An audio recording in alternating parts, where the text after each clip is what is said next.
Again. Hello and welcome to unMadeGaming, guys. It is Sunday, and that means it is time for Symbaroum, and I'm a pro streamer. We are here with episode 4 called Against the Flayer. And with us today is our usual cast of misfits. So we'll start with the man who has a character who loves horses as much as Sweetie loves horses in real life. Kyle, who are you? What are you doing here? And who are you playing tonight? I'm Kyle. I do indeed love horses, or rather, Jhin does. I'm playing Jhin Harengol, and as you'll learn throughout the course of this game, he is the grandson to Marshal Harengol, because that's the only interesting thing about him as a human being. And he likes to dispense justice, horse justice.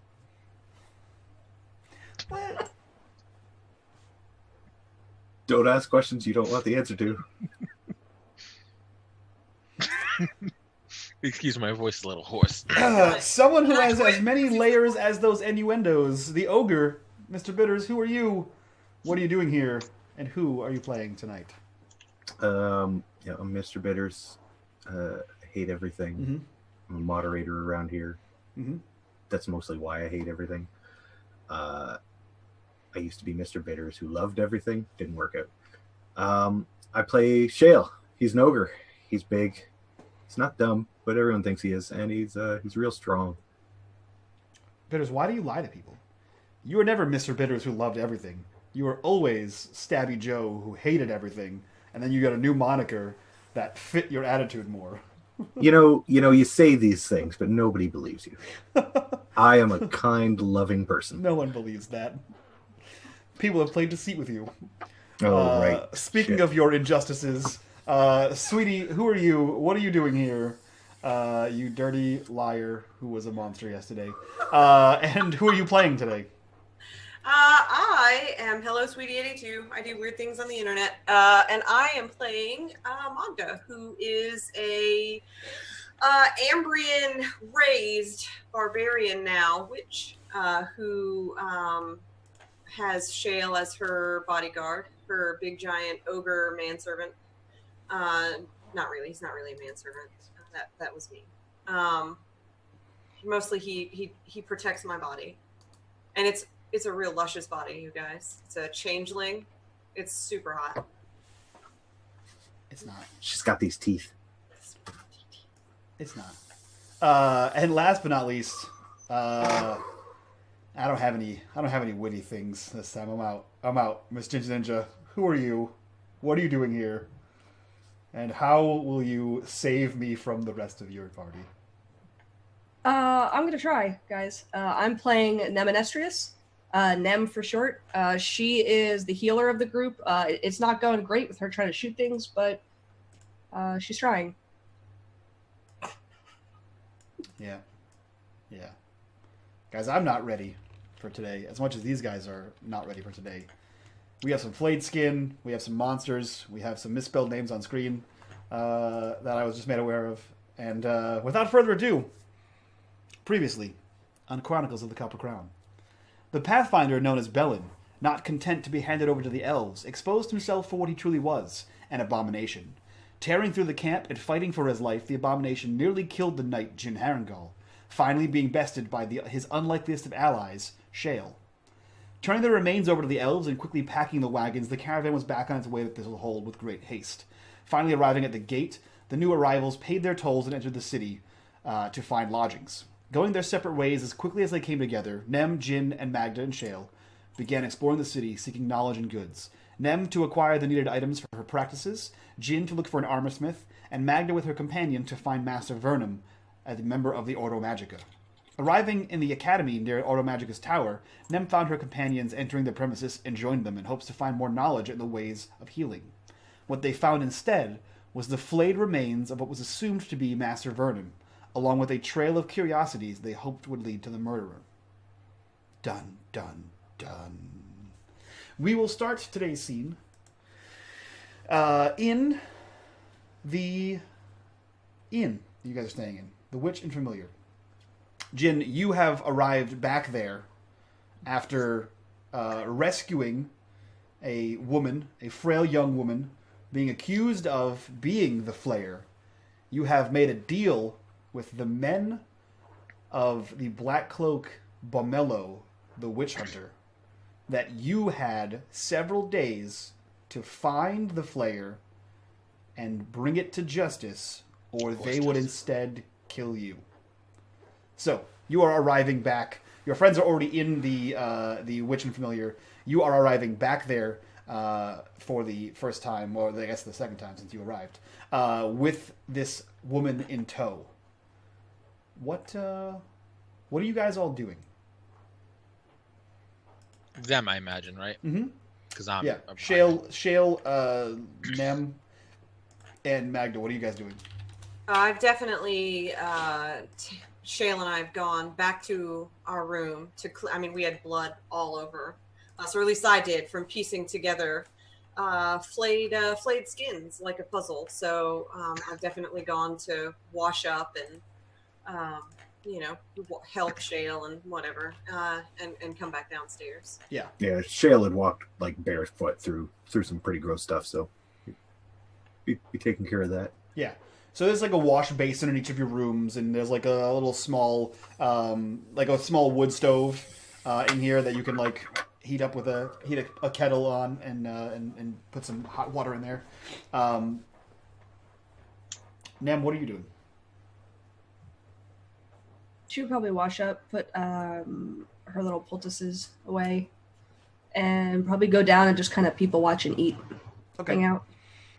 So since I didn't have one last time, and I found one this time, I'm going to describe to you guys the Witch and Familiar. The rooms at the ground level, as well as the whole of the second floor, is dressed in lush emerald green vegetation. So Jhin, just start shivering already, because it's just like being outside. With moss covering the floor and climbing the walls. There is no furniture. The closest you can find to any kind of furnishings are the beddings made of pelts placed directly on the floor, and stuffed hunting trophies of both well-known and rare forested beasts. The food served is obviously inspired by the barbarian traditions. You often get porridge and fresh or dried berries for breakfast and slow-cooked or slow-roasted meats. So, this is a place that is like home to Nem, and like home to Mahdga and Shale as well. So you two the three of you wash up. I assume it takes Mahdga and Shale a little bit longer, both because of the blood and because of Shale's size. So Nem, you are downstairs eating some slow-roasted meat and watching the crowd as you see Jhin walk in, sans armor, more or less like dragging behind him a young Ambrian woman. She'll wave him down. You see her. And I kind of nod. I'm like, oh, hello. And I kind of like pull at this lady's like the I guess the sleeve of her blouse or whatever the heck she's wearing. Yeah, and she sort of like whimpers and comes after you. Like, where are you taking me? Don't worry about it. Oh. And he smiles and nods. Don't worry. You most likely won't die. So you've made a friend. A rather unfortunate circumstance. Yes. That's concerning. Well, you see, there is this thing called, and he kind of like rolls around in his mouth for a minute. He's like, that's the right word. The Flayer. The Black Cloaks suspected this lady of being a witch, and thus the Flayer. And no trial of any sort, and they wanted to kill her, so I saved her, and that's the whole story. And he nods. The whole one, huh? That's oddly suspicious. Why are you dragging her around? Well, I may have committed us, or rather me, not you, but by extension you, to a little a job. And he smiles. Well, this Flayer, funny thing, has been kind of loose, and I didn't think it was right to let this lady die. Right, lady? I don't even know her name, never mind. But it wasn't right to let her die, so I said I would catch this Flayer, and that's the whole part of it. Okay. How long do you have? Because we found a body It was a whole thing. When did you find the body? How long ago was that? Like a few hours? Just a few hours ago. Like a few hours ago. Thank Prios. Okay, so it doesn't add to my time. Okay, well, several days, more like 4. If there are any bodies found, it removes time. But this is before I made the deal, so we're good. So 4 days. He's not good. Well, he's dead, I imagine. That's not. Yeah, pretty dead. Was Mostly he dead. Yeah. Oh well. It was a mess. Was he more important than her? Yes. Sorry, I'm so sorry. I don't know you, but well, manners are short from you.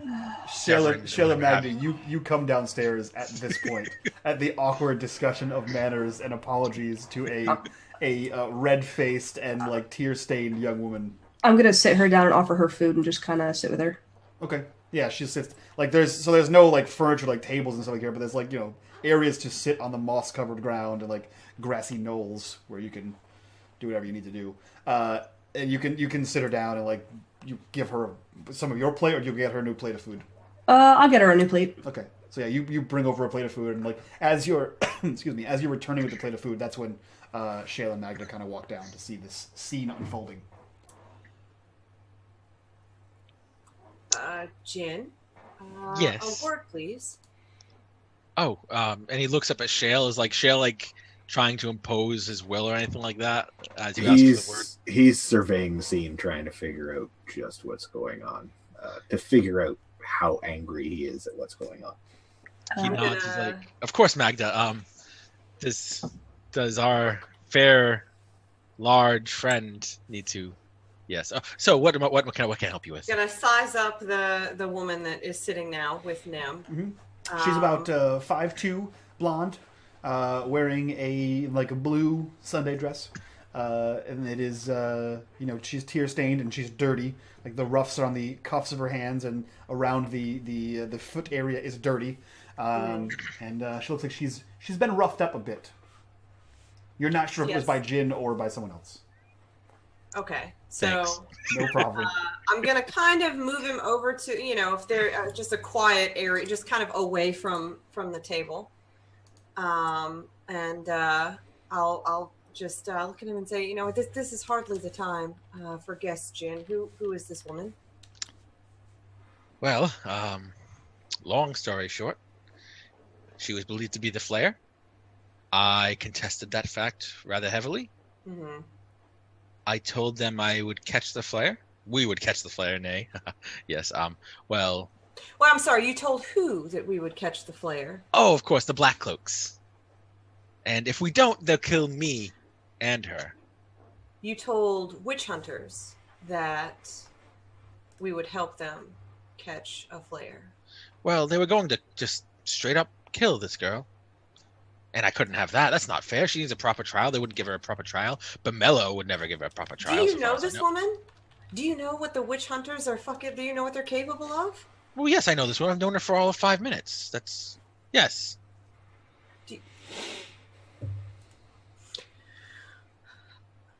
I need for you to go take back whatever deal that you've made and let them do with her what they need to do, so that we can be on our way. You've gotten us mixed in with witch hunters, Jhin. Do you understand what they do? Do you understand that? I imagine it's plied by the nomenclature. You've been in a few battles with me, Jhin. I do actually use witchcraft. They aren't going to take kindly to me or Shale. Fair.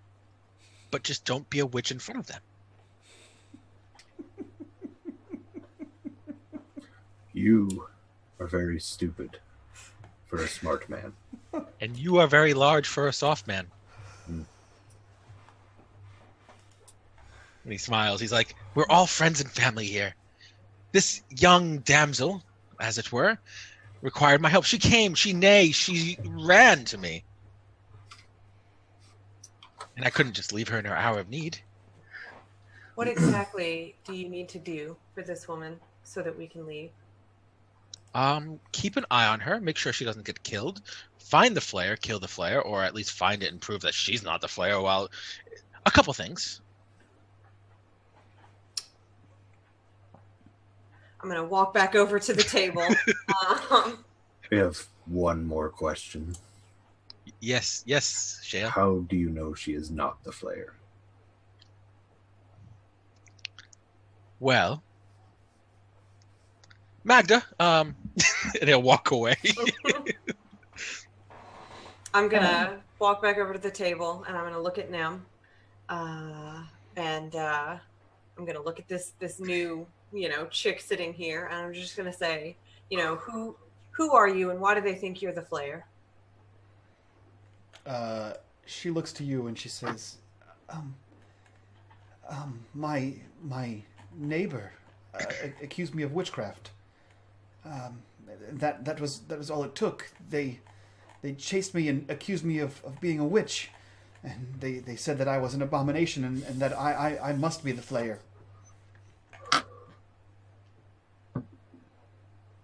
Jhin will come over. See, persecution just isn't right.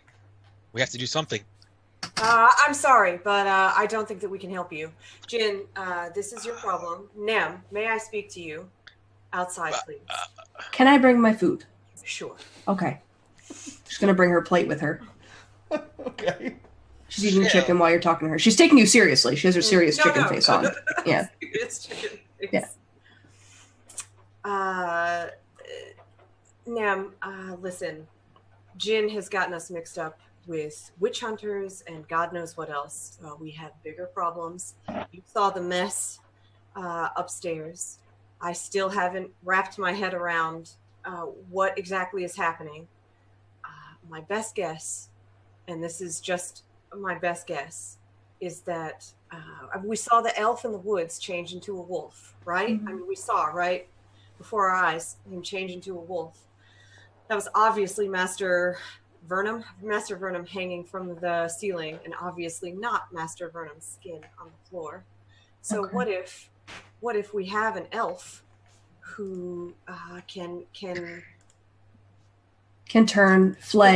back. take someone's skin and turn into another person and just walk out? What do you propose we do? First of all, we need to get Jhin to get rid of his baggage. I don't know what she has to do with this, but we certainly can't get mixed up with witch hunters. What if she's eating between thoughts? We tie her up upstairs, just like a hand, so she can't leave, something. Leave her some food. Tell her we'll be back. We're going to clear her name. We go look around, and when it gets close, if we're not going to make the deadline, we leave.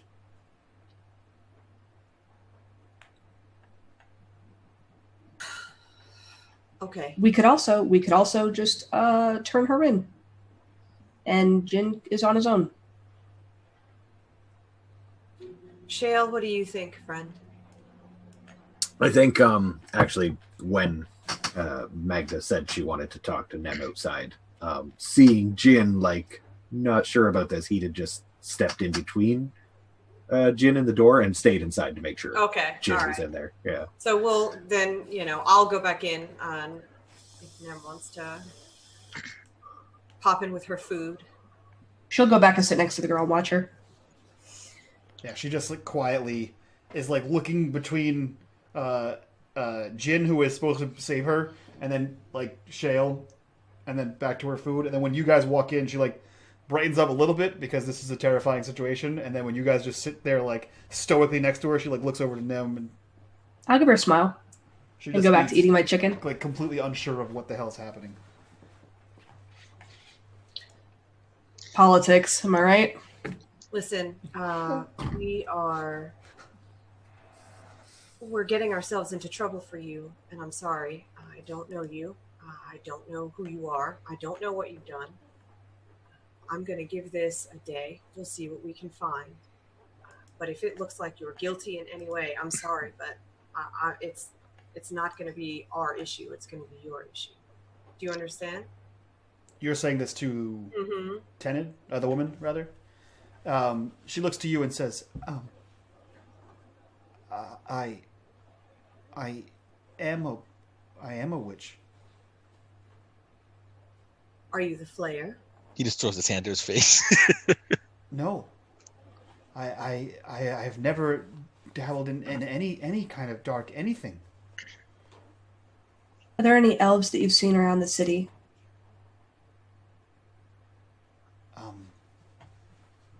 Yes. How There's- many? Just the one, I think. He lives here. I think he worked with the man in the academy. He worked outside of the Ordo Magica. The man in the academy. He met with elves every once in a Verno? while. Do you mean Verno? I'm not. The man that lives in there with the girl at the counter? I There's think- no counter. No, we're so convinced now. Guys, can there just be a fucking counter? No, there's no Come on. counter. There's no counter. I mean, if we go back there, I'm building. Can there be a footstool? Something. Give me something here. I think so, ma'am. But I don't know. I've only seen him go in there. I'm not sure if he lives there. I assume he works there. But Nem's rubbing her back. He's talked to elves before. I think he has worked with them before. Where does he live? Could you show us? And she nods her head. She shakes her head no, rather. Can't or won't? I don't know. You don't know if you can't or you won't? No, I don't know where he lives. Okay. I didn't. And she kind of leans. I didn't go to the school. Jhin, where do you think the safest place for your new friend would be? By my side. on kill my you. horse. Say it right now. Is she cute? What she look like? She's cute. What'd that ass do? She mousy. She's plain. She's plain Jane. I hate Yeah, you terrible people. Okay. Jhin will look at you and see. And I don't know the area too well, but I imagine anywhere but with the witch hunters is a vast improvement. Would you mind taking her to your room? Do you feel like we should restrain her there, Nem? Shale? You can just hear him mumble, "That's my fetish." Does she have diddly witch hands? You play your cards right. She has given us no reason to distrust. And Shale with the assist. And he looks up to you. Yes. She's I'm still angry with you. Could you please just take her to your room? Nem goes, I'll take her. I need you to stay here. Please don't leave this place. Just stay here until we come back for you. And if you don't, you'll die. Yes, thank you, Jhin. That's not a threat. They will kill you if they find you. Oh, He just smiles. We have it rented for the week. If we're not back in a few hours, we can come down and get food, but don't leave the inn. okay. You guys So- do know, just as a reminder, it is on the cusp of nightfall. Okay. She's gonna walk her upstairs, show her around, make sure she's comfortable, Okay. and give her some clothes if she has some. Okay.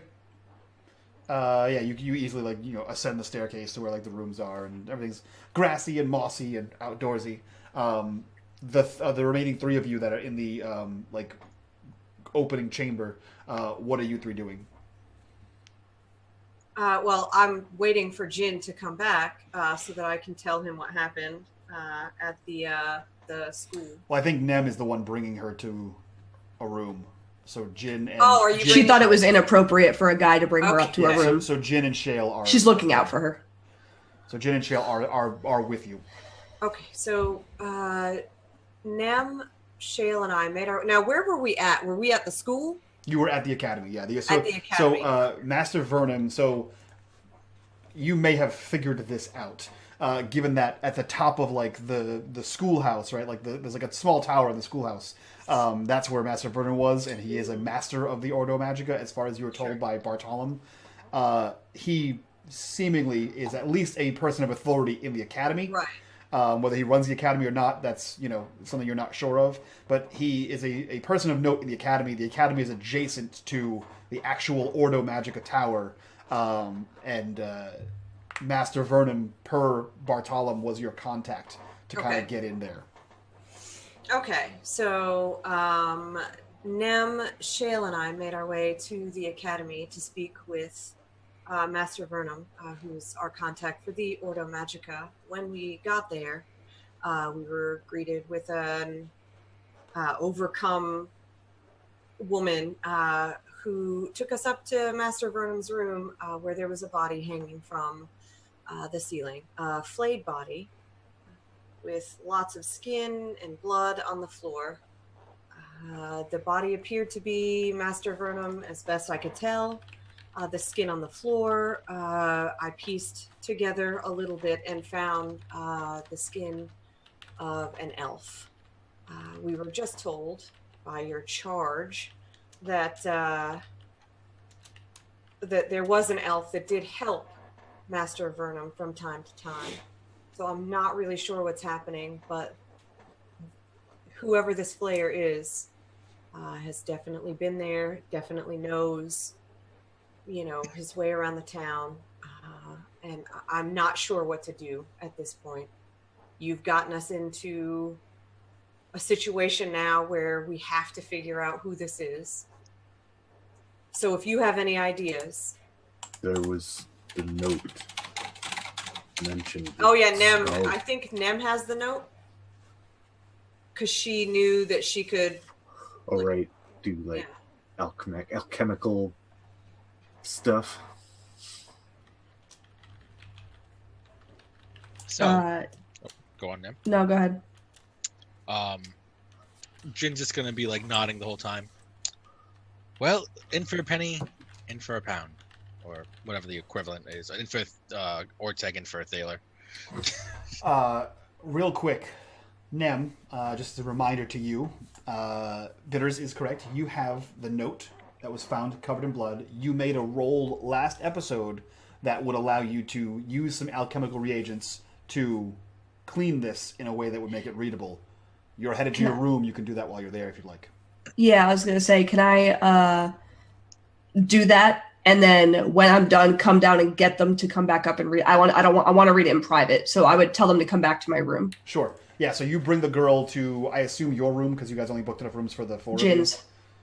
Jhin's getting into this mess. She's going into Jhin's room. Okay. So I didn't want her to be uncomfortable going in there alone. Yeah, so you bring her there, and then you can just interject yourself in the conversation whenever you feel ready.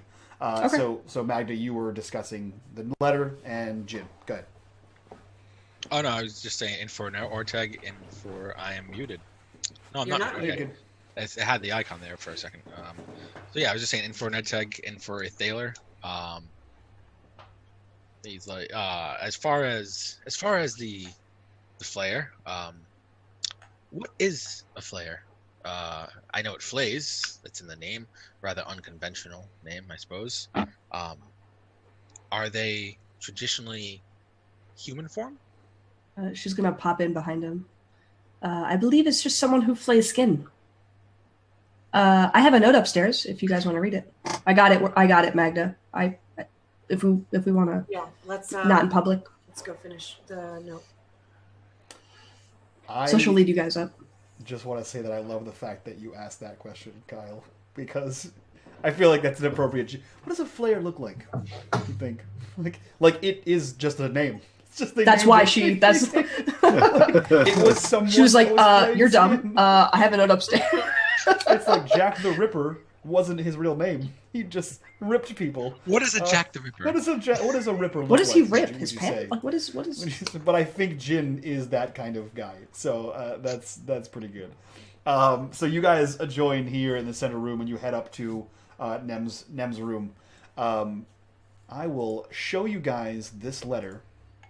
The world. So this is what the letter looks like at first. Let's see here. Boop. That's what it looks like at first. Everyone should be able to see that, and I'll bring it up for chat real quick. Boop. What it looks like at first. This is what Nem is able to do. Hey. Guys, I'm kind of a big deal with Wow. paper. Yeah, you are. Mm-hmm. On paper and off paper. Mm-hmm. Would the DM like to read this note in a very DM Master Vernum voice? No. Yes, he would. Yes, he would. No. I have a problem reading script. Don't let me read it. Yeah. That kind of script. Real terrible. I just wanted to be a contrarian. I'll read it. It reads, "Dear Master Nightpitch, I know we seldom see eye to eye, but let me once again try to explain why I believe that Gorak's failed expedition is connected to the current killings performed by the so-called Flayer. I know that Gorak sought you out, and that the skull of the king was shown to you. Numerous sources have told me as such, and I realize that a possible link between the murders and the skull is potentially politically delicate. Sorry. The king's skull infects all who touch it, infects with the power of corruption. You appear to have escaped its destructive powers. Maybe you never held it, which, if so, was wise. My elven friends have told me that their soothsayers dreamed of the dead king at a time when Gorak was parading around town with his cranium, and they have returned to me saying they are still dreaming, meaning the corrupting powers of the skull are still active here in Thistle Hold. Precisely how the atrocities and the killings are connected to all this, I cannot claim to know, but from a reliable source, I have heard that the art of flaying is an ancient and baneful one, born of darkness. Nevermore the dark, Master Vernum."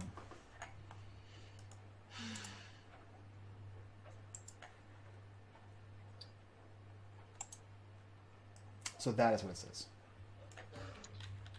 Well, a lead? No, nobody. I don't think anyone's as excited as you are. She's still glaring at him. Tower?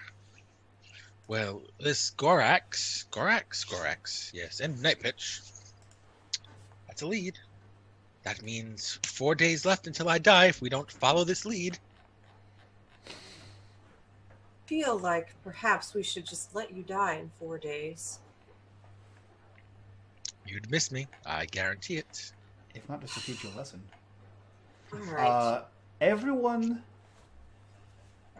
who thinks they are an attentive listener, roll me a cunning check. I mean, that's obviously all of us. I'm a hunter. I'm bitch. probably not. No, you're definitely not. What are we I'm more rolling? of a talker. Cunning. Shale watches. He listens. Notices things. So, Magda's so angry she can't hear anything. Mahdga, you are enraged by what is happening. That this is potentially damning. The fact that you are now in the employ almost of witch hunters, and are potentially in danger as such. So you're sort of out of it when it comes to this. However, Nem and Shale, you were listening intently in the caravan when a certain Ludo with a broken leg told you of a strange skull he found, and that he was one of 2 pathfinders, he and his brother, that led a troop by the name of Gorak into the Davokar. I feel like there was supposed to be a light bulb over my head and I'm just not getting it. And then Nem said, "Guys, remember that time we were Guys, in the weirdest thing. Do you guys remember that one time? Gorak. Thanks, Shale. Guys, we're the best team ever. We're the fucking A team. I like how you intro. Everyone thinks that Shale is dumb, but he's not. Gorak. Shale, go now. Shale, go to sleep. So, does this letter mean that if the dark power is still, if they're dreaming that the dark power is still around here, that means the skull is here in Thistle Hold? If it is, I don't think we want any part of it. No, definitely not. But obviously, this Flayer has a reason, to protect it somehow. This man has a way of not being corrupted by it. This man in the letter. Who? Okay, so hold on. Where's the letter? His name is Night Pitch. Yep. And Jhin, you would know exactly who that is. You're muted this time. I am. Nailed it. So Jhin would pipe up. The name Night Pitch does look familiar. I've heard of him. It's definitely something I've heard of. He is light nobility like myself. Does he live here? Light nobility here in this town. The mayor, yes, traditionally does have to live in the town he mayors.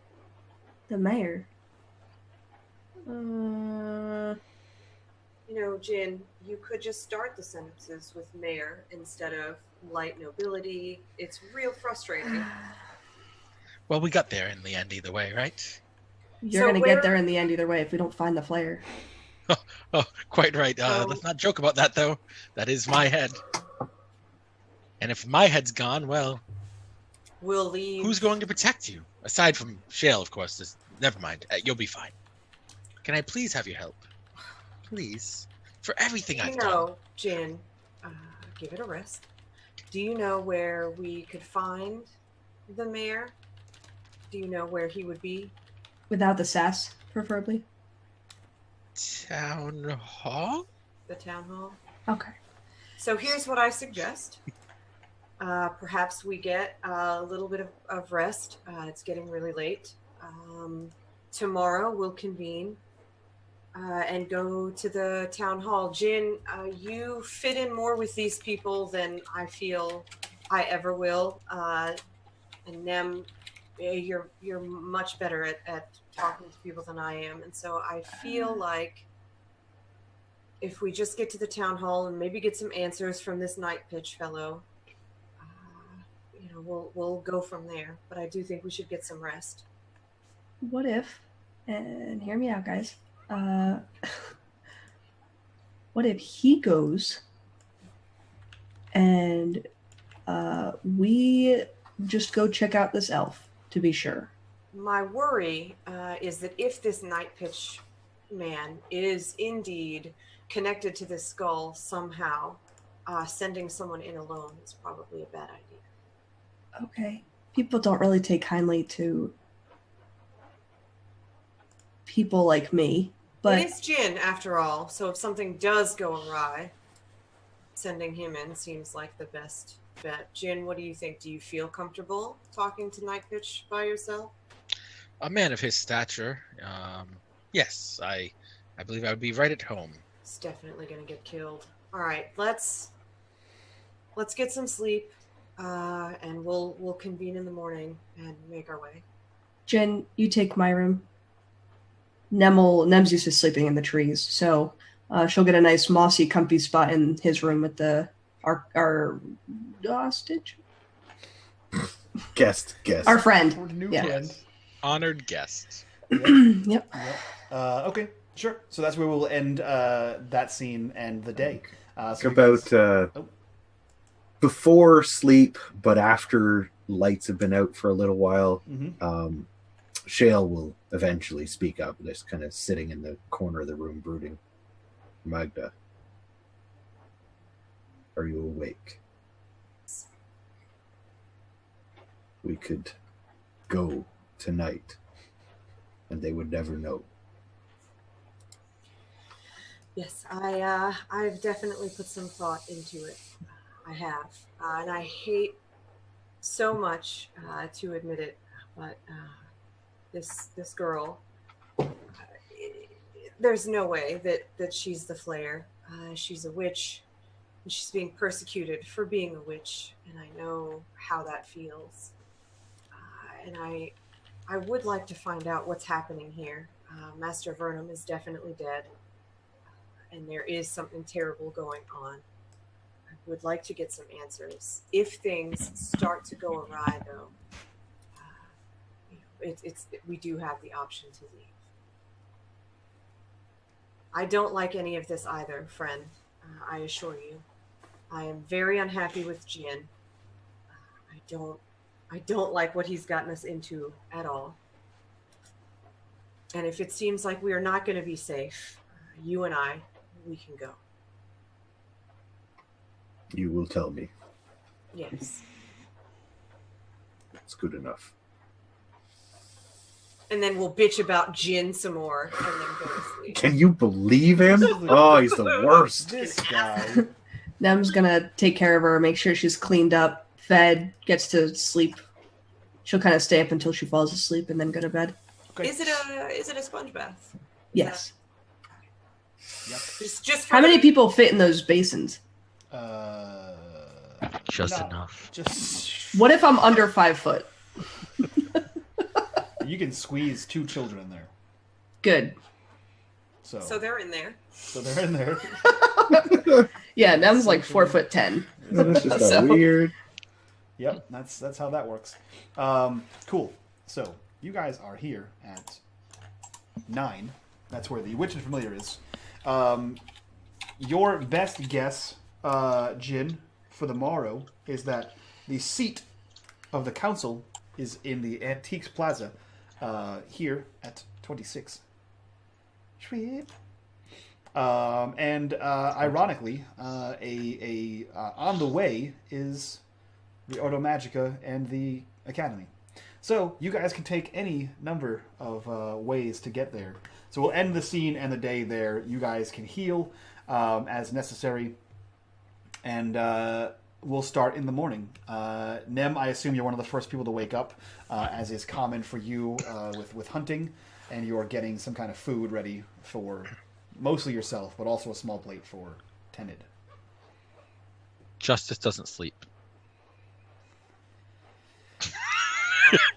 Justice takes 1 point of exhaustion. Yeah, so you guys all wake up and I assume meet Nem in the downstairs area. Nem, I assume you have brought food for the girl so she can stay in the room. Yeah, she would have gotten 2 meals. Okay. She doesn't share her food. So we'll start you guys in the first floor of the Witch and Familiar, ready to make your plans for the day.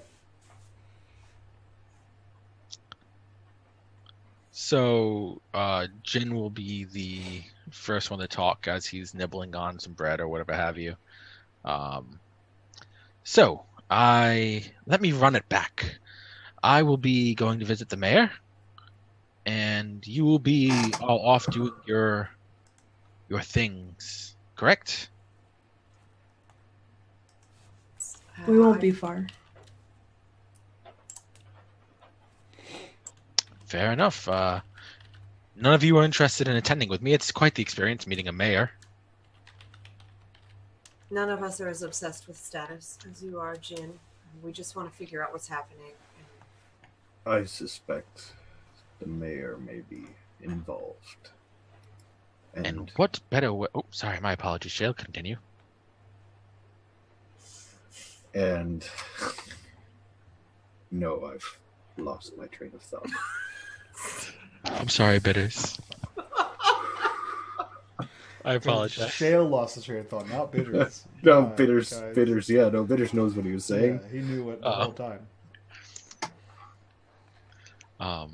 If he's going to kill one of us,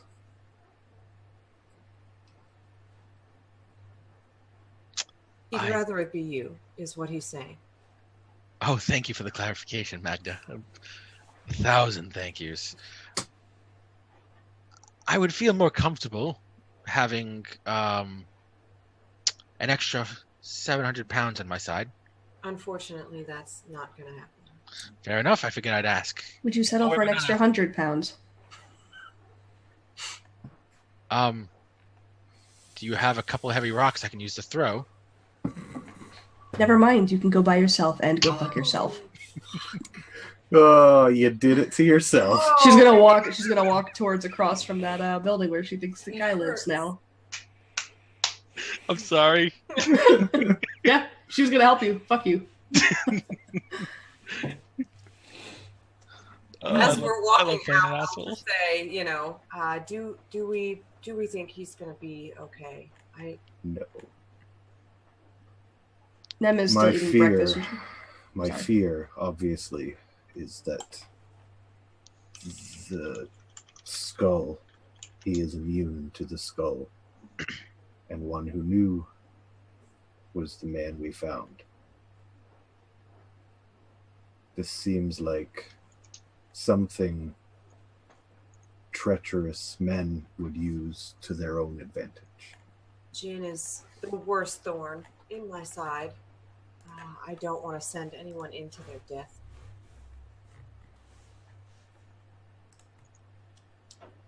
I say we convene at the town hall, see what Night Pitch has to say, and perhaps go from there. I don't want to send him in by himself. I don't think you should go, Mahdga. For obvious reasons. I think all of us together, or not at all. We could wait outside.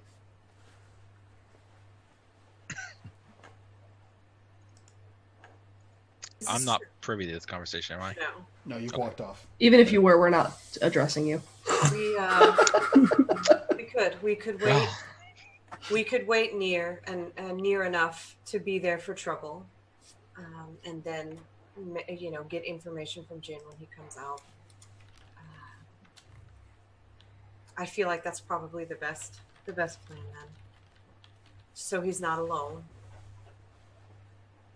He seems to get himself in trouble with his mouth more often than not. And us. And now us. What did the girl say about where the elf lived? That it was near there or something? She didn't say anything. She knew of one elf. I'm sure we could figure out where they are. Ask somebody else. Ask the mayor. I mean, so she said that she has heard that he has worked with elves, and in the letter, it also said that he has worked with elves. She didn't see anything. She said there's one in the town, and then she said something else about it. She said she's seen one in the town, yeah. Did you say the name? She said he lives here, like she knew. She said she didn't know the name. Okay.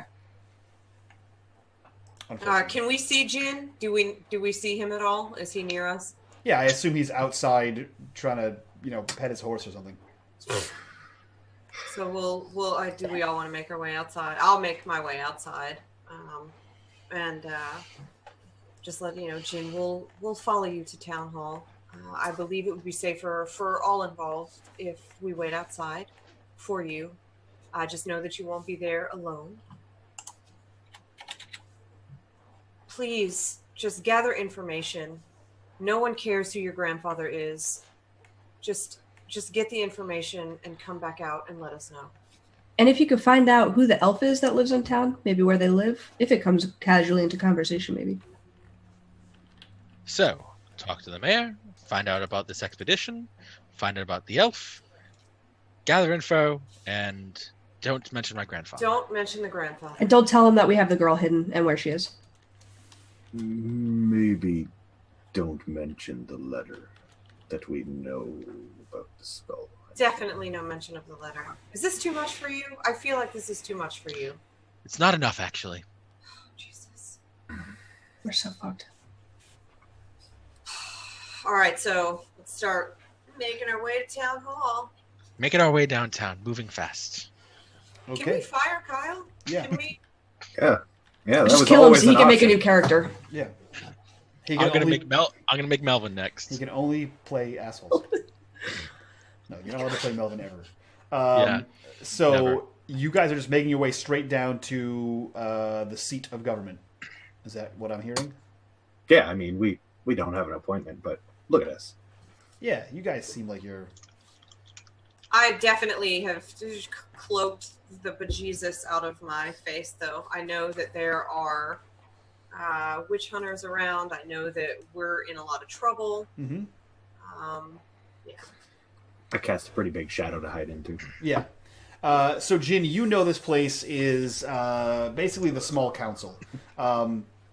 You don't have an appointment with the mayor himself, and you assume, based on your upbringing, that it's going to be difficult for even yourself to just get a meeting with the mayor. However, I can't even mention that. Right. So, however, this is like a town hall where small council meetings are, business is conducted. So this is your best chance of either hopefully catching the mayor or speaking to someone who might be able to help you, right? So you guys make your way down through the main streets, and you head to the antique square. The square opens up. There's like trees and shrubbery around the square. This ovular square, and there are like shops and buildings that open into the square. And in it, you see this large building that you know as the town seat. Jhin, do you proceed inside? I do. Okay. Do you make... so the rest of you are standing outside, I assume? Mm-hmm. Okay. So, Jhin, how big of a scene do you make when you walk in? When I'm walking in? Yeah. Nothing too much. I'm walking with a calm confidence. I as if I know where I need to be. Okay. The moment you walk in, there's a counter. Yes. Behind the Sure. counter... He gets a counter. Behind the counter is a young man, and he looks up to you. What are you wearing? I'm wearing some of the finery, like the underclothes, not necessarily for my armor, but these are clothes that I would normally switch into if I knew I wasn't getting into a scruffle today. Okay. A scruffle. You see a young boy look up at you and say, excuse me, sir, do you have an appointment today? Men of the heart... No. No, I don't. Oh, are you... what are you here for? I require a meeting with the mayor, Mr. Nightpitch. May I ask why? Just let him know a family member of repute of a noble house is looking to speak with him. That counts? That counts? Yes, that counts.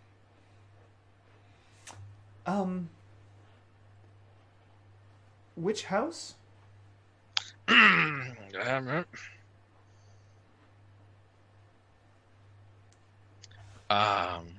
Need water? I work for Elisaro Kohinoor, uncle to the queen. That is a great many people, sir. How does I that affect us here in the hold? I am a knight in his employ, and I have been sent. I have been tasked to meet with the mayor, and who my grandfather is has no bearing on any of this. Right. But My name is Jhin Harengol. and he like, oh, okay. And he shuffles some paperwork and he says, but why? You didn't answer the question. You don't have an appointment. It is above your pay grade, my friend. Oh, And I mean that in the most sincere way. I have been tasked with secrecy, and a knight is only worth his word in secrecy. You understand, yes? oh, make me a persuasive. Let's see. Character sheet. I'm just so into role playing. I didn't even bring up my character sheet. Look, shucks. You said persuasion? That's just Yeah. gonna go well. All right. Disadvantage? No, just persuasive. Oh, just joy. roll it. Ah, He looks to you and says, no, I get it, but why? I can pencil you in for a meeting.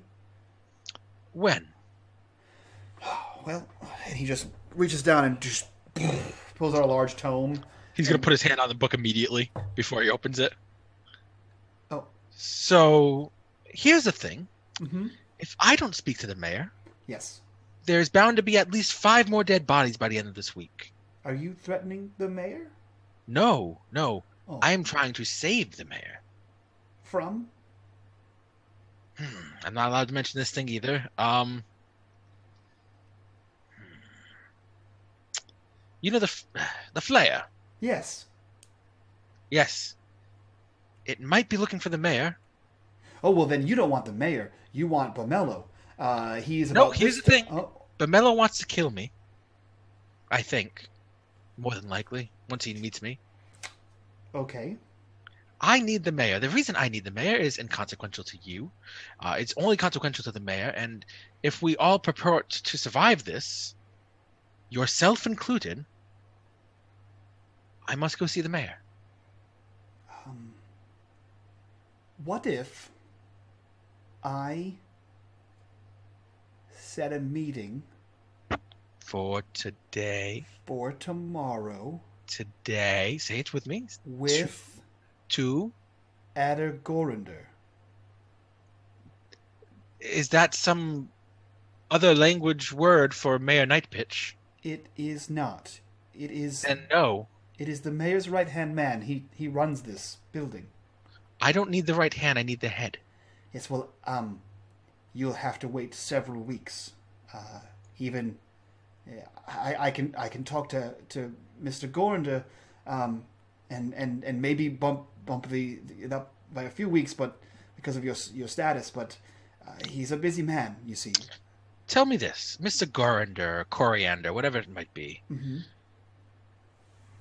What power does he have here? Is he... And be coy with me. Not coy, rather, upfront.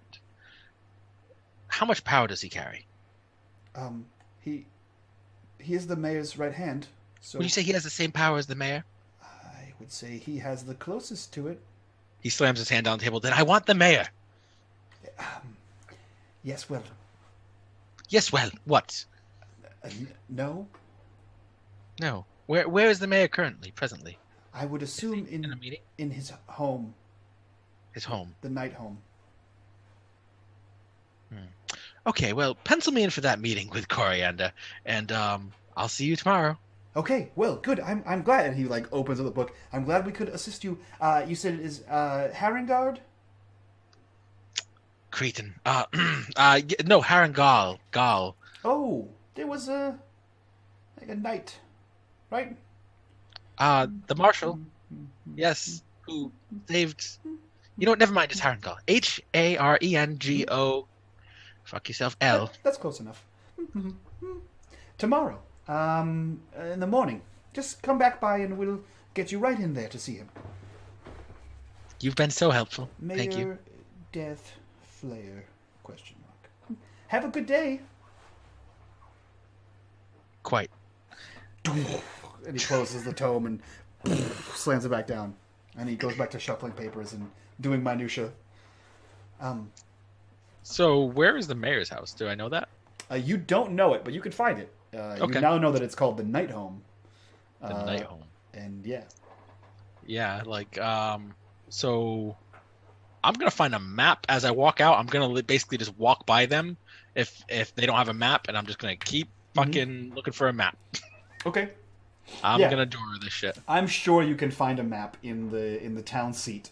So we'll say you now have a map. It's not like LA where it's like a map to the stars, so there's no like places marked on there. It's approximate. Yeah. However, you would assume that let's see here. You would assume that this place here looks like where you would put the mayor's house. I have my character sheet covering it. Where is it? 27? Yep. Yeah, I figured. Mayoral big land walls. right here. Yeah, the walls and the castle-like structure. If you were a mayor, mayor's house, where would you be? That's where Oh. you would. How high are those walls? You know, wall height. Just wall things. They For are science. They're wooden palisades, and I believe the exterior walls are about 30 feet. So these are not quite as high, but they're a decent bit. Good 15 to 20 foot high. Would you say like a little teeny barbarian on top of an ogre height? No. Or No. okay, Definitely not. He's only 8 foot tall, and you're only 5 foot tall. So that's pretty tall. true, but he hunches. So Not when I'm on his shoulders. He doesn't. you don't know that. You don't know his life. So He held you- me on a ladder once. Yeah, it was only like a 10-foot ladder. So you grumpily storm out, stealing a map as you go. You hear a few. Just take one. Behind you as you go. It's like it's one of those like leaning magazine racks that have maps that anyone can just take. Because who doesn't want to explore? There's also like maps of the Davokar. You can just take those and just go hearty jaunt through the woods. The ghost tours of the Davokar. Yeah. It shows all the sites where people were murdered by elves. So you exit and see your friend standing outside. In the 15 to 20 minutes or so that this was happening, as you guys anxiously waited outside, what did the three of you do? You are in a wide open plaza with an ogre. Is there a shop that may be run by like a barbarian type person? Someone like me, someone like Woodsy, or someone selling herbs, or someone that would like maybe take more kindly to me than other people? There is, yes, actually, and you would know it. So if you guys are here at 26, this store right here, it says 23. I believe it's 23. I just couldn't just made that up. 23. Yep. That is the drugstore you went to. Okay. I would go back in and talk to him and ask. Oh no, it's not. I'm sorry. You went to Marvelon's, didn't you? Yeah, you I sure did. I didn't go to the general store. So you could wander around. There are a few stores in the plaza. There is this store, 25 and 24 on there. One is a novelty store, and one is a something else. Okay. It's a store you're not really sure of. You've never seen it before, but it doesn't seem to be a general store as far as you could tell. Okay. She would probably weave in between the shops and look at people and come across that store. Okay. And start talking to the owner, small talk, and looking around. Sure. What do they sell? Which one? The 23. 23. Oh, that is the Tallers. That is a general store. So they pretty much sell the same thing as Marvelon's. They're basically like competitor stores. In a massive city like this, there's a few general stores. Okay. So they sell much the same thing. It's called the Tallers drugstore. So they would sell all the same potions, poisons. They may have like far less weaponry there because more of like a almost an apothecary. So yeah, they would be more knowledgeable in the sense of herbology and alchemical regions. Okay. She would walk in and just start talking to the owner about, the best types of herbs, and maybe, and this elf we met gave me, it was so much better, and like all this, go into everything. Mm-hmm. Speaking of elves, I really needed, I'd really like to see if they would talk to me, maybe teach me how to make them a little bit better. Do you know, I know that there's one living in the city, but I can't seem to get a name. Yes, they're living in the city. They don't usually live in the city. They seem to come and go as they please, mostly making for the Ordo. Perhaps there was one. We don't get much business from them. Tarakel, I think. Female was her name. Hmm. Do you know where she would live or where I could find her? I don't. I honestly don't know where she would live. No, I don't have any dealings with the elves. Most of us try to stay away from them. They're quite terrifying. But I believe there was a man who... he was in the Auto Mahdga. I believe the man who ran the academy, Master Vernon. Master Vernon. He would speak to her on a regular basis. I think they were friends or companions or some manner. Okay. Thank you for your help. Oh, it's no problem. Is there anything I could... Oh, I'll be back. Trust me. Oh, well, have a good day. I'll need to make something once she helps me. Sure, of course. Have a good day, miss. You too. She'll leave, and what are you guys doing when I go outside? Shale and Mahdga, what's up? Definitely just around the side of the building. I realize I'm with a giant ogre, but trying to sort of stay out of sight as much as possible. I definitely don't feel safe here at all. She would pop through like an alley behind the building or on the side of it, I guess. So I have a name. Maybe we should go back and talk to the girl at the shop. She may know this person or where they lived if she was there all the time. But I think she might be our best bet in finding whoever did this. Sure, let's go see what kind of luck Jhin had with the mayor. And as you say that, Jhin walks out. And I'm not happy. Right past us. Yeah, I walk right past, looking at the map, and then I turn down Winter Street. Jhin. He looks up. Yeah. Hello, Mahdga. Did you speak with the mayor? No, I spoke with the receptionist though. You spoke to. Did you? Was there a counter? Yes. Okay. It's important. You're important. So. Thanks. So no mayor. Why did you not speak with the mayor? Not yet. I have a meeting with Comlander, Coriander, some schmuck tomorrow. But now I'm going to see the mayor. Hello, please. Shale, please. Where are you taking us right now? To the night house. The mayor's house at some estate, I imagine. You propose we just walk into the mayor's house?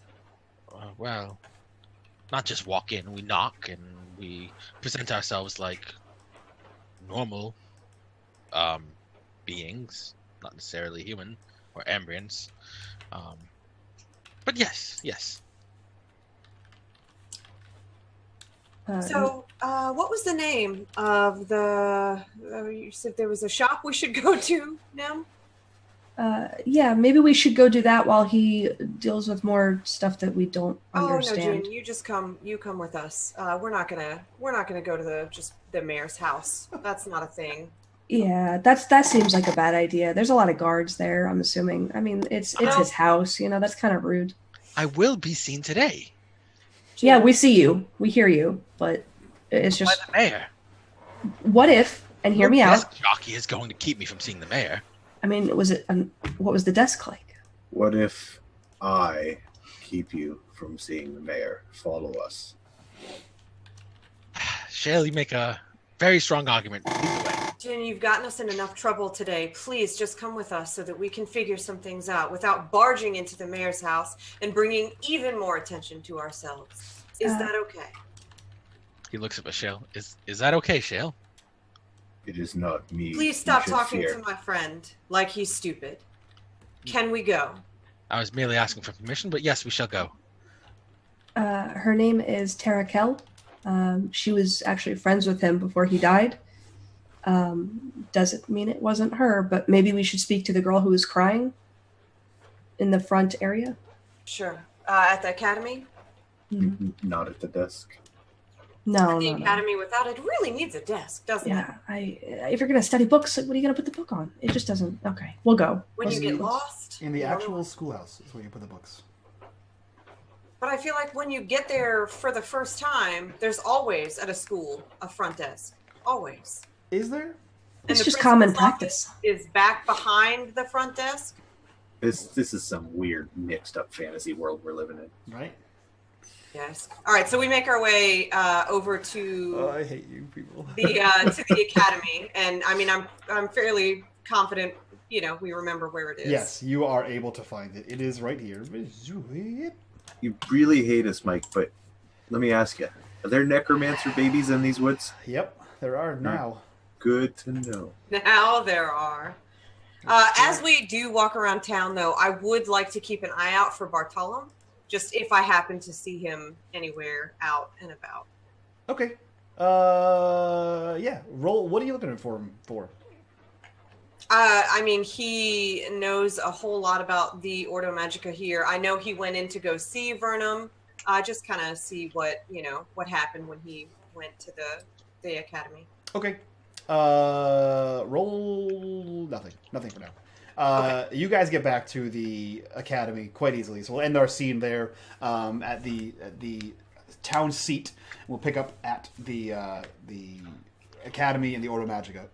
Excuse me.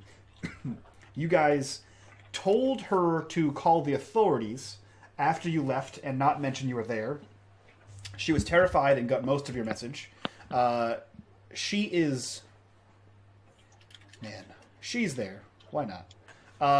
But the authorities have come, and they have done a relative clean sweep of the upstairs office. The blood has been cleaned, the body has been removed, the skin puzzle has been removed, and most of the things on the desks have been gone through there. But she meets you inside. You guys walk in the same way you did before, making a noise of yourself, and you hear the silent sobs of this young woman again. She comes out to meet you and says, "Oh, you're back. I didn't expect to see you. I called the town guard after you left." She looks at you, Nem, as you said, and he's gone now. They think it was the Flayer.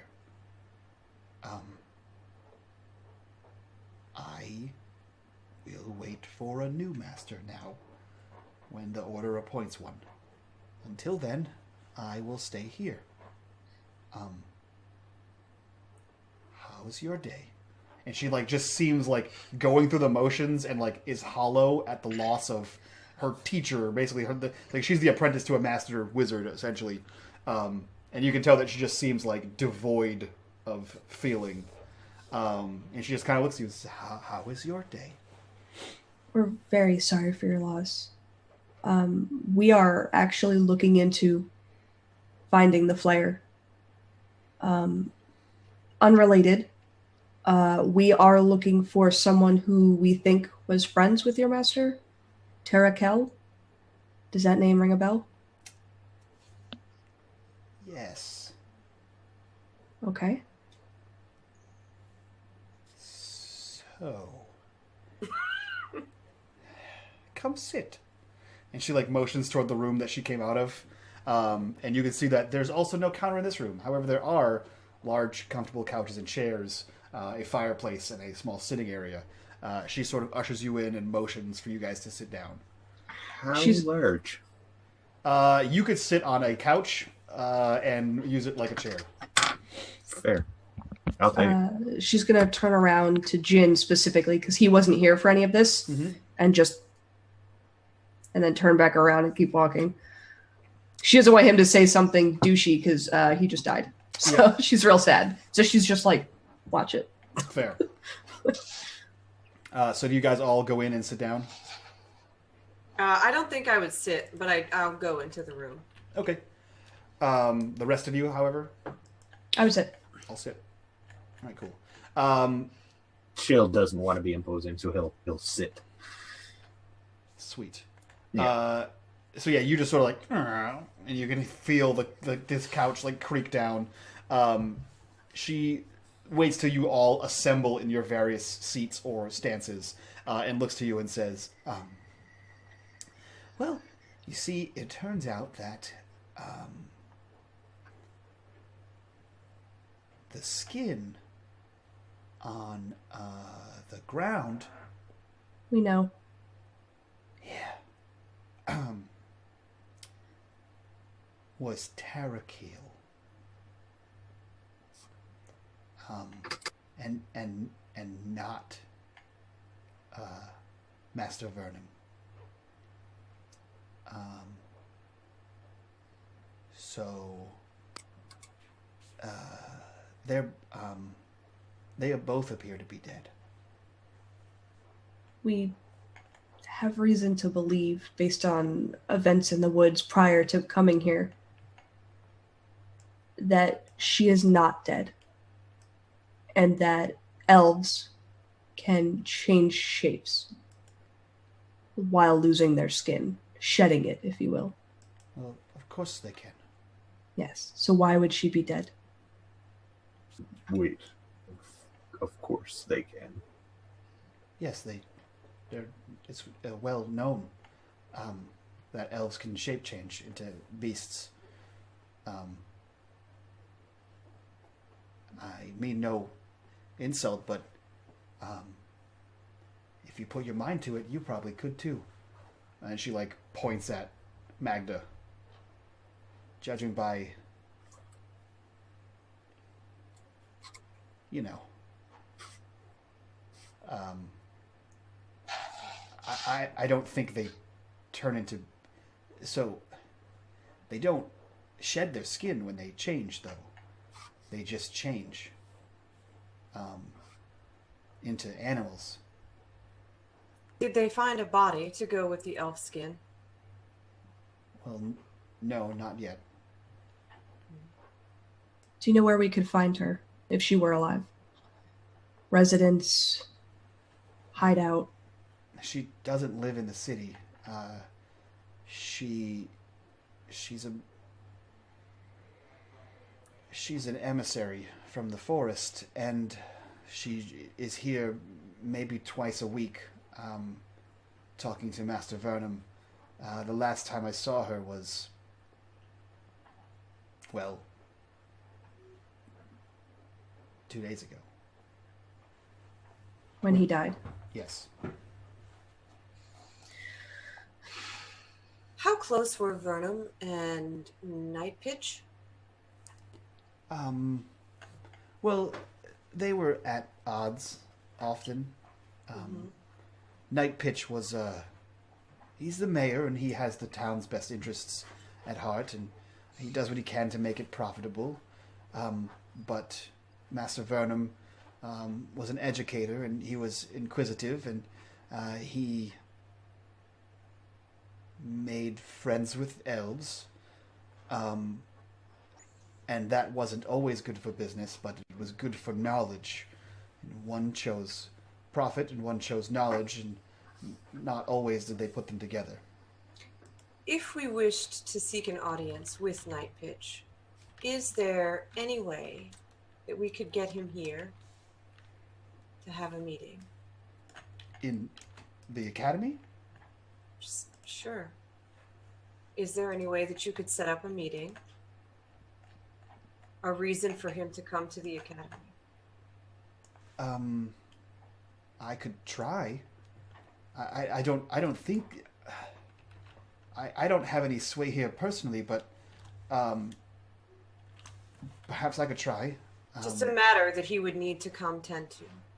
Well, I mean, he didn't come tend to the death of Master Vernum, so I'm not sure what more I could offer. The guards came, the captain of the watch came, and Adder was informed, but I don't know. I assume Adder informed the mayor. Who is Adder? Adder Gorender. He is the mayor's right hand. Yes. Yes. I have a meeting with him. Oh. That's enough, Jhin. Okay. Yes. Well, I think that would be your best bet to obtain an audience with the mayor, I would imagine. I could send letter through the auto to see if they can request his assistance, but I make no promises. Okay. Could it be done today? A meeting or a request? Both. Either. I could send the request to the Automagica today. Whether or not the mayor reads it today or agrees, or when he has availability, it all depends. It's all out of my hand. Could we attach a letter for him, and you pass it along with your recommendation and your request? It would be short, small, nothing bad. Okay. Okay. We really appreciate you helping us. Sure. We're trying to find out who did this. There was a woman who was accused, and we're trying to help her out, and we're trying to find who did this for you as well. Yeah, and she just kind of nods. Oh. Okay. Do you have a desk that we could sit at and write a letter? Like a counter? No. Yeah. We don't believe in them here. Okay. So we'll go write it on the floor over there. Do you have ink and okay. We could. You could use the table here in the dining in the sitting room. Okay. Coffee table or tea table, as it were. Would you mind getting a glass of water? Our friend's not feeling well. You motion towards Jhin. Yeah. Okay. She nods and just stands and just sort of somberly walks out Well, when she walks out, I'm going to be, okay, we need to write a note that's going to make him want to come here more based on what we know without giving too much away. Mahdga, you're better with this stuff. We absolutely cannot mention the skull. Absolutely. Can't. Something. He's a prophet. He's the prophet one, right? Didn't you just say the mayor chose prophet? He's into money? Oh yeah, yes. Not like the prophet. Yeah. Yeah, sorry. Not PH. Prophet. Yeah. Yep. That is correct. What could we use to get him here for profit? What sort of... Like, he wants to make the town profitable, is what she said. Okay. We could write about somewhere that we went in the forest that we could go to excavate, since apparently he likes to disrupt people's homes and kill elves.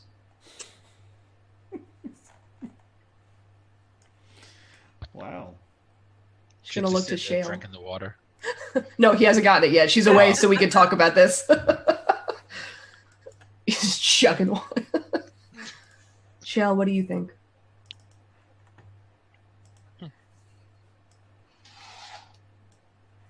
Ogre is muted. Oh, that's the worst. I don't trust men. But I think if he knows he is dead, why would he come here?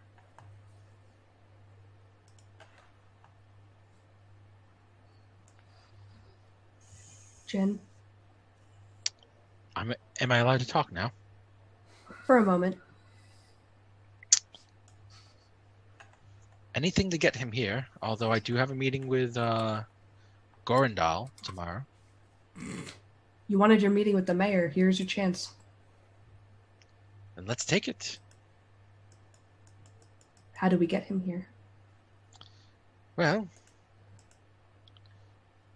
knowing enough to be dangerous is a thing, at least in this world. Blackmail works surprisingly well.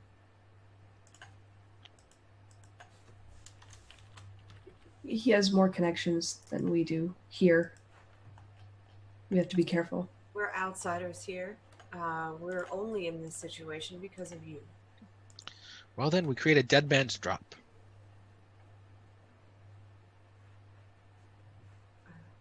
If we don't respond back to certain unsavory individuals, this letter will be divulged in due time, and we let him know that.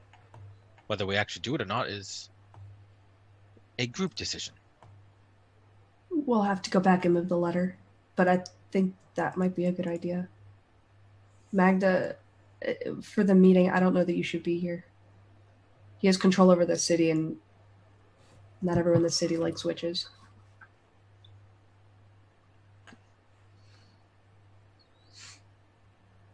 You two meet. If we do not hear from you, we take the letter to someone who can do something about it. I can even go alone. I did get myself into this. But you also did just recommend blackmail, so just maybe tread lightly. I can wait upstairs while you have the meeting. Or outside. Fair enough, but it is what we do.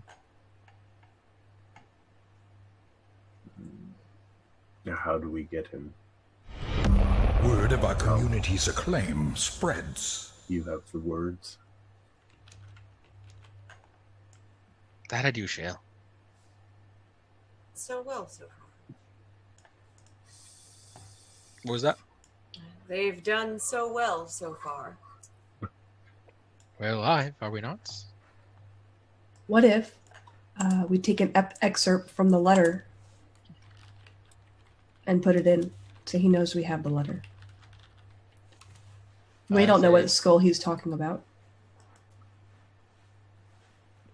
That is an astute idea. What were you going to say? Sorry. Nothing? So this letter was in we found this letter in his office. I'm not even sure that it had been sent out. It was in Vernum's office. So I addressed don't to even Night know Bitch. that he was aware of this letter's existence at all. I don't know that he's seen it. I don't know if he would even know what you were speaking of if we said, hey, we have a letter. Could we not tell him we have a letter from Master Tarakel Vernon. or Vernum? Yeah. Enjoy your We can tell stay. him that we work with the school. And that he gave us a letter for them, but he has to be there in person. And use... She's going to sigh really heavily. And use Jhin's name.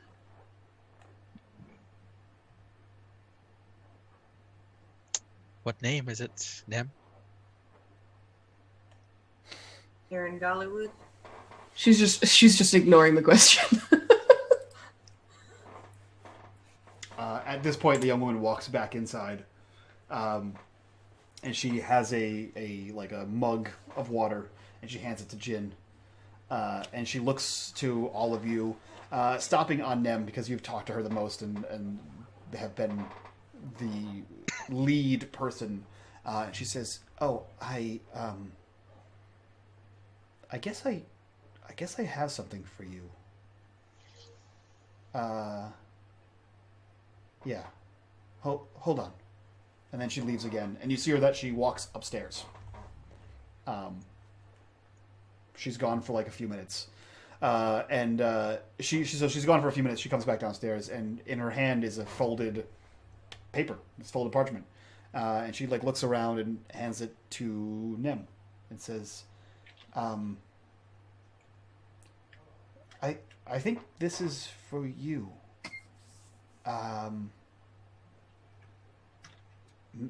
And she's like still holding on to it as you like try to like reach for it. She says, "Master Vernum left this in my care and told me that this should be given to the first person to come visit him after his death." And she holds it out to you. Thank you. And she'll give her the letter that we wrote saying, we have a letter from Vernon from you, and then it's signed. I'll have Jhin sign it. From Vernum to you? Yeah, that we to him. Sorry, that we had a letter that was supposed to be sent out, but he died. Yep. And it's signed from Jhin. Okay. Because it's the family name and crest or whatever, you know. So she takes it and says, "Yes, I'll attach this to my missive to the Order Mahdga and see if we can't set up a meeting with him. I'll be right back." And she scurries off again to go. You assume write this missive. Okay. Or jump off the roof. You know. Okay. Nem will listen closely and also read this letter. Okay. There is a copy of that letter. Can I zoom in for chat? I can. Look at that. Hey, chat. There you go. There's some letter. There's some letter action. Some letter This is reading friends. action. I can't read script. Yeah, it says dear. It says, "Dear friends, if you're reading this, I am dead." How do you not? I guess you can't see that. Mm-hmm. That's one of these letters. That looks like an eye. It says, "Dear friends, if you're reading this, I am dead. You don't know who I am, just as I don't know who you don't know you in the common meaning of the word. But I know something about your faith, since it is intertwined with my own, and with the bloody tracks left by the Flayer through our beautiful town. In short, you have appeared in my dream sight's visions. I have invoked with the help of rituals as part of my effort to solve the riddle of the murderous Flayer. Some months ago, an expedition returned to Thistle Hold. Aside from the gold, they brought back the skull of a Symbaroum king, and the expedition leader paraded this distasteful trophy around many of the town's inns and taverns. Unfortunately, the treasure hunter also brought with them a horrible sickness, which claimed their lives one after another. Some just disappeared, others were hunted down by agents of the Iron Pact, another few turned into abominations and were killed by watchmen or brave residents. Gorak, the leader, went into hiding and took the skull with him. People's memories are short in the hold, and since this new wave of murders began, carried out by the abominable Flayer, no one has linked the bloody deeds of Gorak's expedition. However, my vision revealed some kind of connection. So after many frustrating dream sights, one thing is clear to me. There is some kind of association between the expedition and the skinning of our townsfolk. Alas, I also realized that my own death was a crucial step towards solving the riddle, and so, my unfamiliar friends, by faith, are you. The hows and the whys are unintelligible to me, but hopefully you will be able to figure them out. If ever we meet in the world beyond, you'll have to tell me everything about the events to come. Till then, I can but ask you to forgive me for placing this burden on your souls. What's ahead of you, I would not wish for my greatest enemy, let alone persons who likely would have been my friends. But had I lived to greet them, Master Vernum.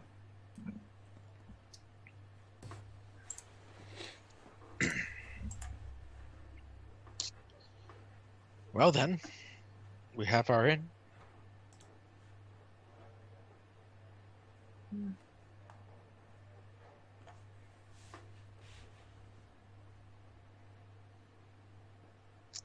Hunger Wolf, got your tongues? I think that this. I really wish I could have met him. It's a shame. This proves more. We should not trust Night Pitch, but also we need to find. I keep forgetting the name. What is the G? Nope, the G name. Gorax. Gorak. Is the one who's hiding, yes? Mm-hmm. Okay. So it would appear that this Gorak also needs to be found. There's a connection between the two, Night Pitch and Gorak. If one of them is not the Flayer, then they most certainly know who is. No one knows where Gorak is, but I guess we do have access to Night Pitch somehow.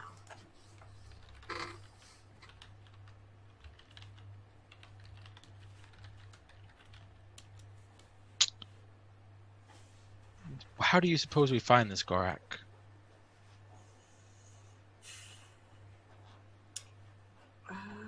Did we ask her? The young lady. Okay. It's worth a shot. It is. So you guys, sit in hushed tones or whispered hushed tones until she returns, which is a good 20 or so minutes later. You assume she wrote a letter to the Ordo Magica and sent it off with your letter attached. As she returns empty-handed, she comes back and she walks into this somber room and she says, well, the request is away. Is there anything more I can help you with?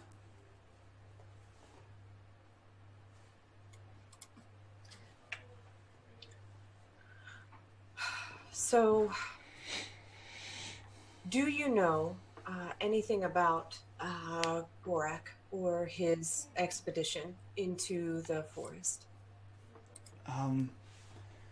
I recall that Gorak he had several companions with him.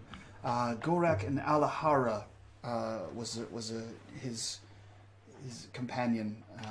I think they may have been more than that, but they were two that came back from the expedition. The Pathfinders went missing. I think most of them are dead. Master Vernon believes that Gorak has gone into hiding. When they came back, they showed the skull to everyone. Mayor Nightpitch saw the skull. They went down to the salons in Symbaroum. And I think it was shortly after people began disappearing that more elves were seen in town besides Tarakel. But I'm not entirely sure where he would go. It's a large city. He could have fled back to the forest for all I know. No one's seen him in a few weeks. No one has seen nor heard where the skull anymore. It's not been seen since? I believe he has it. He wouldn't sell it. He sold all the other relics that they found, but this was one he wanted for himself. And Night Pitch saw the skull. Yes. Everyone saw the skull. It was a macabre thing. Mm.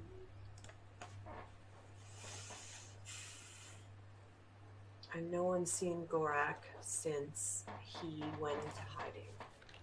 Has no one has suspected that perhaps Gorak has something to do with these flames? Since he left? I don't think anyone quite suspects anyone really. This is quite barbaric. The way that they're flayed, it's more than just someone who's a trained hunter. It's almost as if it's ritualistic, and I don't think Gorak was smart enough to know how to do that. Did he have a house in the city before he left? He stayed at... I can find out. I believe he stayed at one of the inns. Okay. If he left anything behind, they would keep it or throw it out. Likely they would keep it as payment.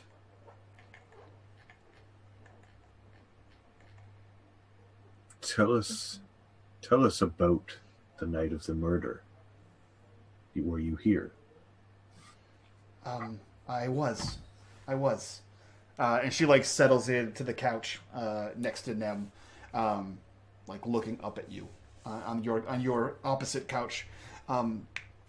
She says, "Yes, I was here working on some papers and tidying up. As you know, we don't have a counter in the front, so I had to do paperwork here. The Master Vernum came. He was running errands. His usual normal day. He was calm. I believe he tutored a few students behind the closed door of his study, and she like motions upward. Also, pretty routine.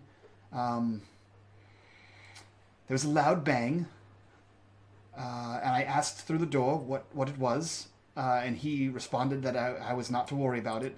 It was only the window in the wind. After that, everything was quiet, and I went downstairs. I don't remember what exactly I was doing, but I returned in about an hour, and that's where I found him.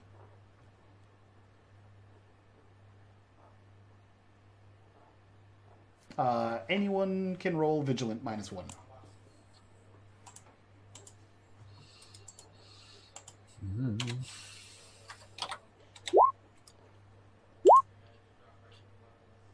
Oh, we're all just terrible. Except Nem. Nem, I'm sitting right next to her. Nem, you get the impression you get the impression she is hiding something. She shifts uncomfortably throughout her story, and her body language is more than just someone who is distraught. She's going to. I've never been away from home this long. I made my way here to specifically come here and meet your master so he could maybe train me or offer help or advice. And I met this group, and as peculiar and dysfunctional as we are, we have the best intentions and we each have our own skills.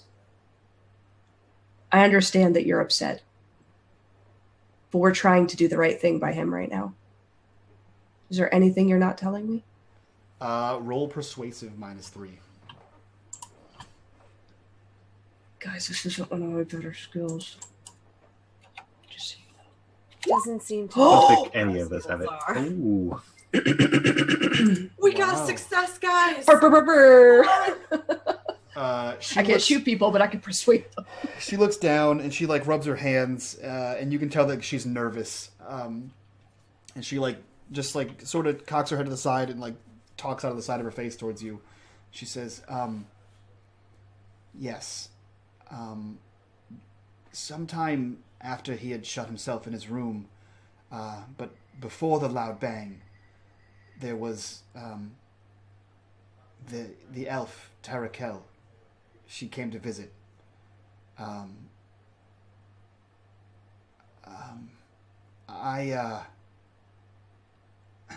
wasn't fond of her presence. I won't lie. I don't think most people are. But he had often had dealings with their kind. I believe he was a member of their sect, or whatever they call it. I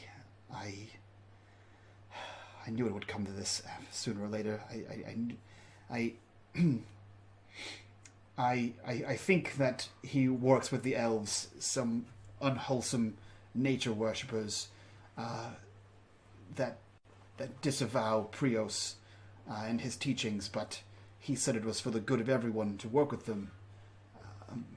I'm not sure what exactly the sect was or what they did, but I know he worked with them, and I know that this was one of his contacts. But she appears to be dead now as well. Maybe.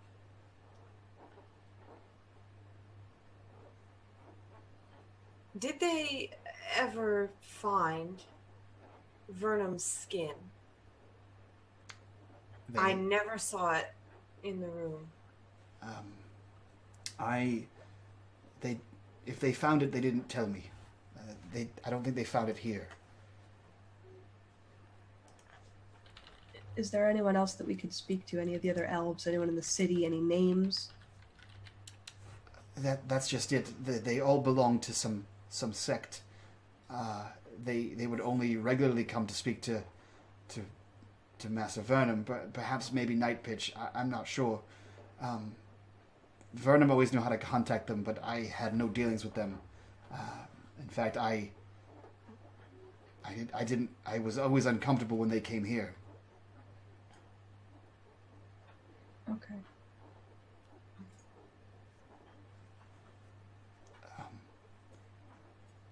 We will come back later to see if you received any news about our meeting. Okay. Is there a place I can find you?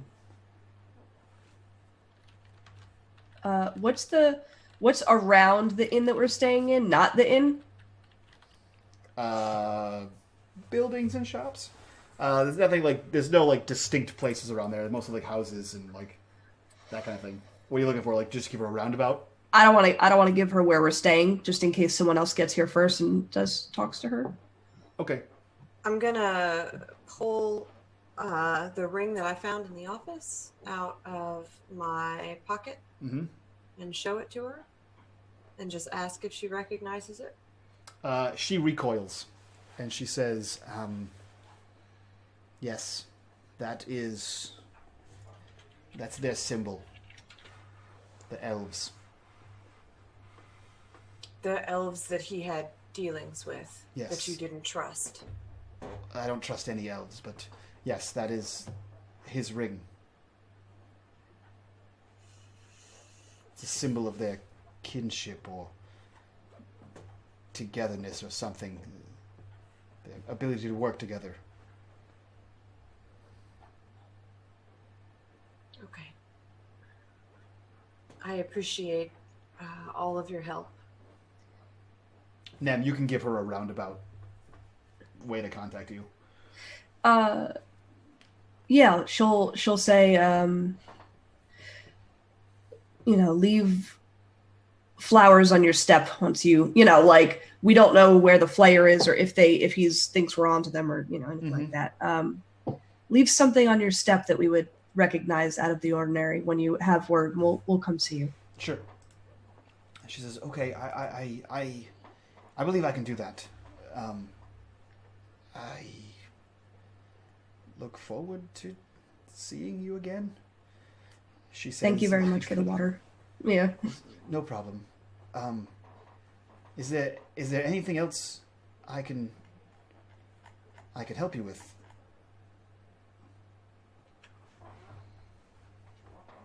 We would prefer if anyone came asking about what happened here that you maybe not mention us at all right now.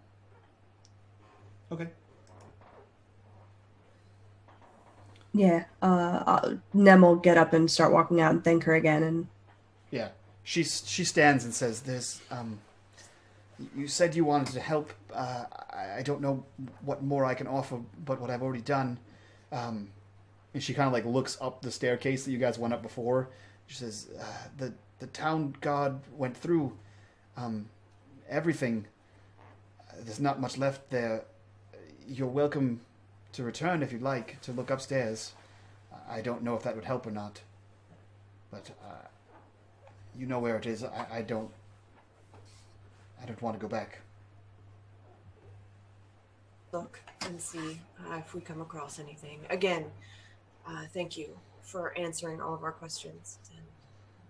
Yeah. She looks to the door and she says, "When you're done, you may see yourself out." And she returns back to like the sitting room, the drawing room. So you guys have free reign to go look at his office if you so choose, or leave and put the pieces together.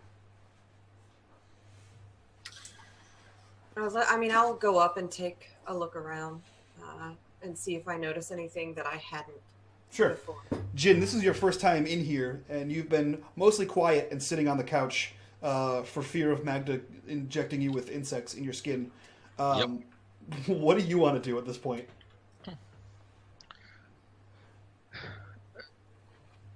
I'm kind of just I want to kind of look around and poke around the papers and all that and this and the nearby rooms.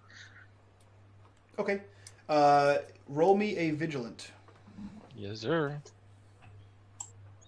Vigilante. Submit. Hey. Okay. So you're just poking around on the first floor, like in the rooms around here? Yes. Okay. So you notice that there are papers, like classwork papers. He seems to be some kind of professor. There are like syllabi, which is a plural I just made up for syllabuses. Syllabuses. Yeah. So there's that. There's like research paperwork. There's books of various tomes that are all like above Jin's head. You kind of piece together that a lot of the research he was doing was on Davokar, on like plants, on the beasts, on the curse of the abominations itself, that kind of thing. But all of this seems like essentially school stuff. This is like all academic. Academia. Yeah. Yep.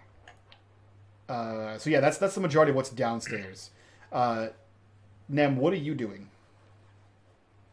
I'd probably go up with Mahdga and look at Shale and just be like, I know you don't want to go up there with how tight it is. If you want, you can help him look around. It's up to you. And just go up and follow Mahdga. Keep her safe. Check the window. Absolutely. She wants to check for any loose floorboards, anything on the wall, anything where he would have kept like secret documents or something, since he hid this letter, or she had this letter from him. Okay. Jhin, are you staying down here with Shale, or are you heading up also? I'll look up the Shale. Do you have a handle down here, Shale? Go help. Fair enough. And he'll make his way upwards. Okay. So you get there. Nem and Mahdga, you are treated to a scene that is nothing like what you saw last time. There is no corpse hanging from the ceiling. There is no blood on the floor for the most part. Like you can still see like around the edges of the desk, and like there are still like soaked books, that kind of thing. But for the by and large, it's been cleaned up. You see that a lot of the desktop area has been disheveled, as if like people have gone through it more than you guys did. And yeah, that's what you guys see. What are you looking for?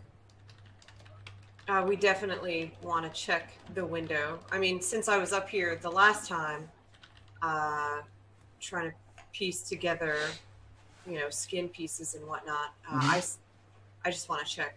Sure. Check the window. Okay. Do I notice anything that looks like it went out the window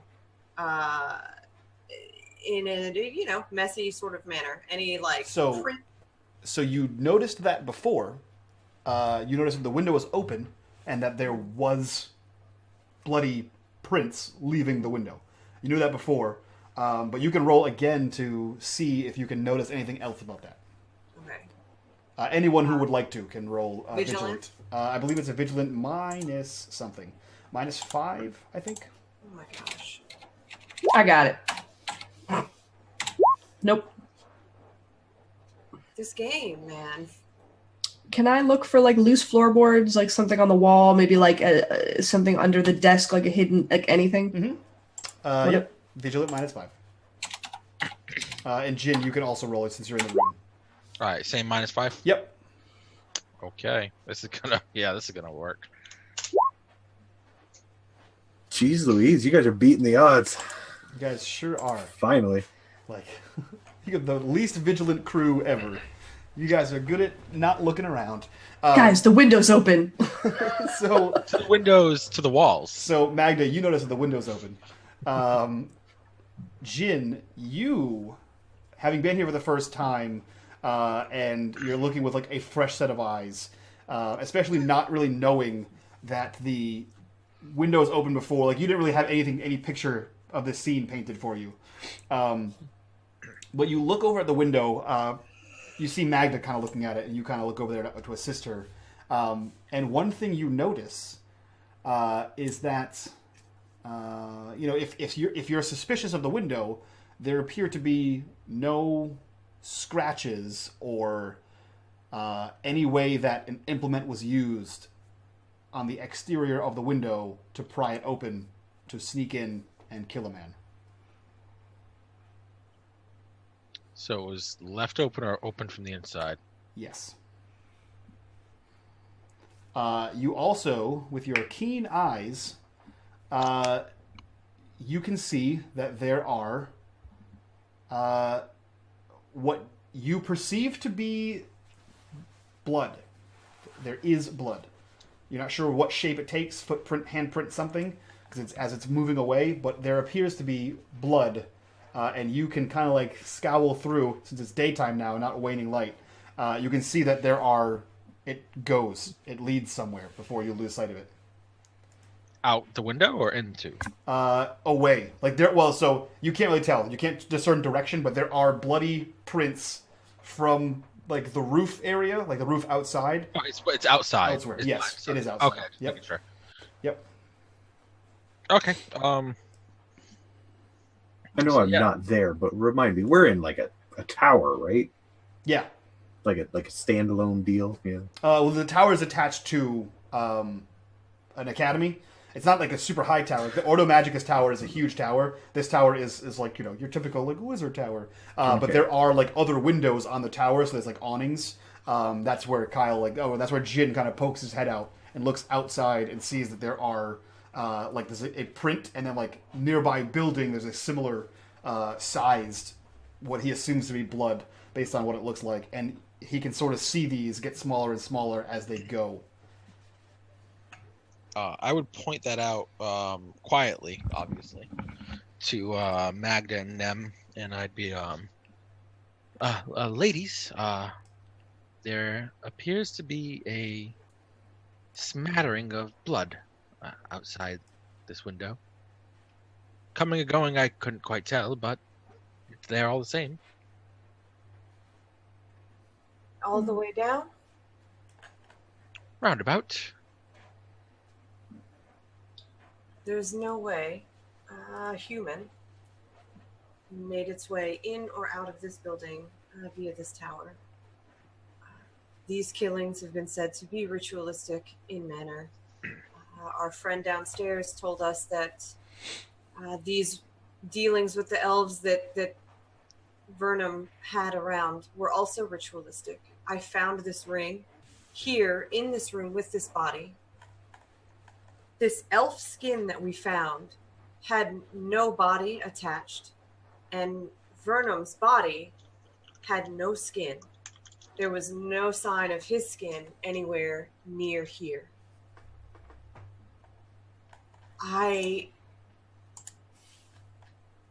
don't know what sort of magic this could be, but I feel like perhaps we need to speak with the Ordo Magica and find out if it's possible, if there's any sort of magic that I don't know, that can somehow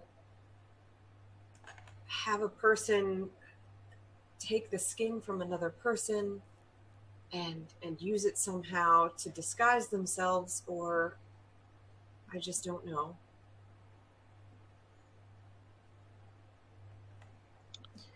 But none of this makes sense. I've got skin with no body and a body with no skin. Well, the mysteries abound, but a lead is a lead. Did I find anything when I was... You did not. You thoroughly searched underneath the floorboards and underneath desks. There appears to have been no like hidden compartments. Here, you do see there are places where blood has like seeped into the floor. That's really all you see. Okay. It doesn't appear as though he was the kind of person to hide things here. Yeah. That was it. She's like peeling back wallpaper or something, Yeah. and then looking over like, guys, that's it. Like There's nothing. moving picture She was frames, listening. Moving Yeah. picture frames over, sliding desks over, like moving books on shelves. Scooby-Doo shit. Doesn't appear to be anything in here. We need to speak to someone who knows more about the elves than we do. Perhaps we follow the blood outside and see if it goes anywhere. We can do that and then come back and pass by and see if maybe she has any word about our meeting. We should maybe go talk to Shale. He's probably lonely down there. She's gonna open the door, just look down at him. Like, after everybody left, he was probably left alone in the room with this like sad girl, and he would have eventually like crept over, gotten closer, and started to speak to her. If I lost Mahdga, I would be sad. I understand. She like kind of looks up at you and says, yes, I have to find a new master. I have to continue the work.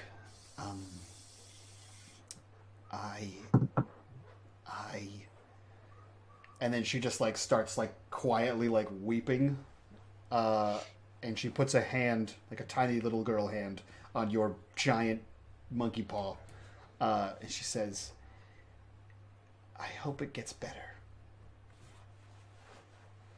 So do I.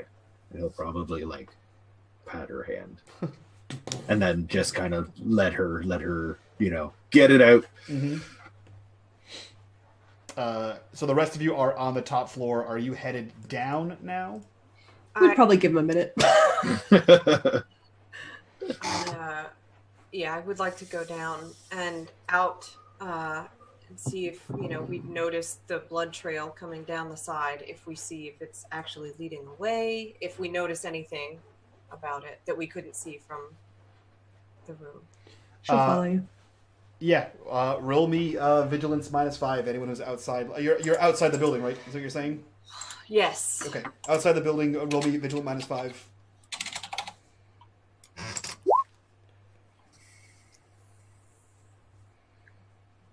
Jhin, were you outside with us? I mean, I could be. Sure. Roll vigilant -5.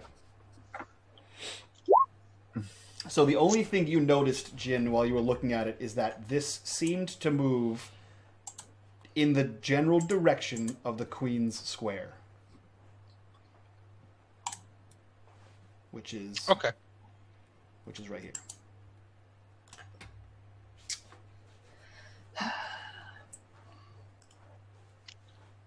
So ping it again, just because I had my thing in front of me, my character sheet. Okay. Oh, there we go. So you 22, guys 20. are at 30, and it seems to go across roofs in the direction of the Queen's Square. You lose it after that. Exactly.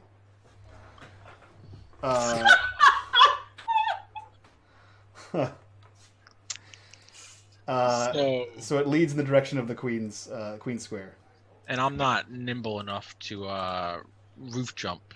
I'd imagine that's not a safe bet in a town like this. So, judging by the fact that you're in a tower that's about 4 stories high, and that the next roof over, probably not a great idea to leap out of the tower. You might be able to climb up the tower, up the side of the buildings, and jump across that way. But whether you think you're nimble enough is a different story. If we get a closer look at, can we see any of the prints? Are they animal? You can't really tell. It's been like a full day of like drying in the sun, so they just look kind of like globs of where blood was. How big? Roughly. Could I use a skill based on the fact that I track animals and hunt for a living to see if maybe they're like this size? Yes. Roll me cunning -3.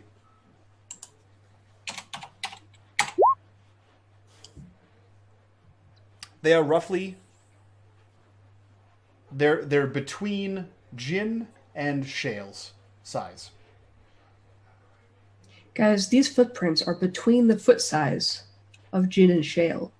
Yeah. So basically, you're looking down from the tower at these things, so it's hard to discern the exact. Well, I would be. size I of was them. down there looking. They're on the roofs, so you can't really see them from the ground.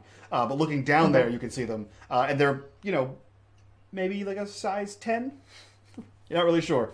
They're not animal like wolf size or bear size. They seem to be larger than that.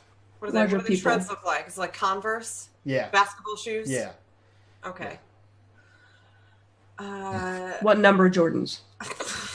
Like they're like the 19. Some of them are a lot cheaper, rarer. Yeah, There's yeah. That'll narrow our suspect Yeah. list. some 11s or like No, I can they're find the- out who it is real quick. They're the Marty McFly special edition ones with the lights on them that just sort of.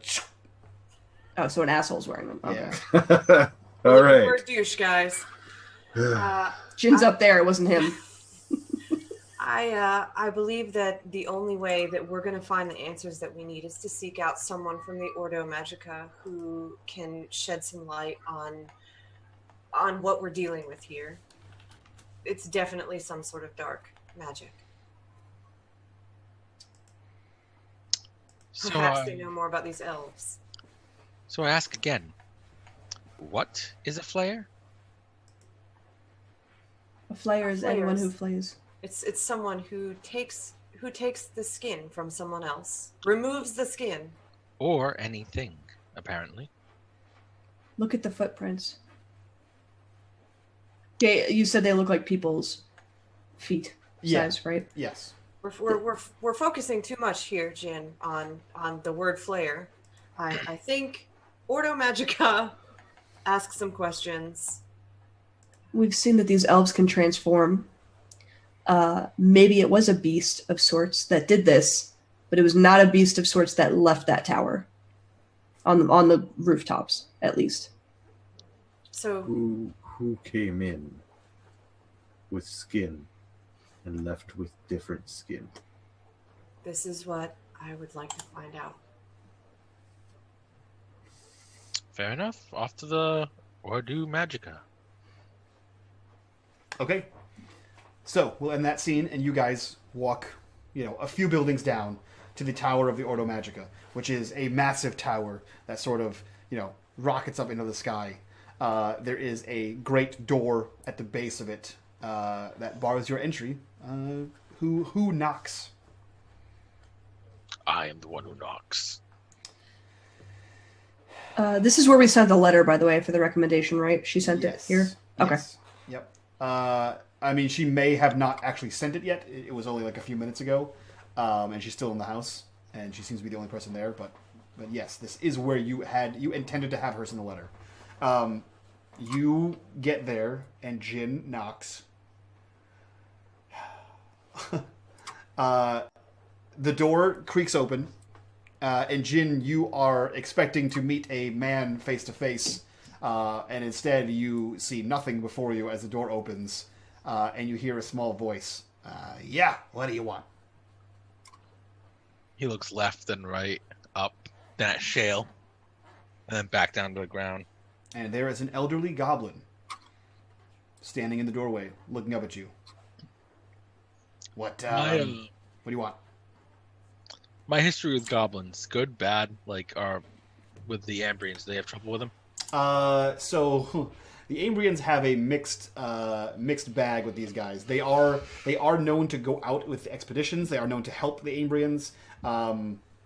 They are also known, you would probably know that dozens and dozens of goblins died to help build this place. But they were of the first elder folk to leave the forest and be like, oh, look at this, new people, new stuff, and try to make a new life for themselves. They are still urchins and cretins and that kind of thing. They're very looked down upon. Yeah. That's all I needed, fam. Mm-hmm. Oh, you. Is there somebody we can speak to? Anybody we can speak to? Yeah, what do you want? Are you greeting us? Yes. What is your job here? I open the door and I ask you what you want. So this is where you tell me what you want. Shale, tag me out. I'm gonna step in front of Jhin. I can't. I like to think you just palm his face and push him away from the door and then start talking. Go, okay, so I'm... I imagine you put your hand out for Shale to tag in. Yep. Shale just pulls him back. By his head. So, Mahdga, you step inside the door, or step to the door in front of where Jhin was, and you... Hi. I'm sorry for my acquaintance. We're here seeking magical knowledge. I'll pull out my witchcraft book. We were traveling. We came here specifically for the Ordo Magica. I've been studying witchcraft for all of my life, and you guys have knowledge here that I wish to obtain. And I was hoping that we'd be able to seek an audience with someone much smarter than I in magics. Roll persuasive. Oh boy. +3. It's gone so well so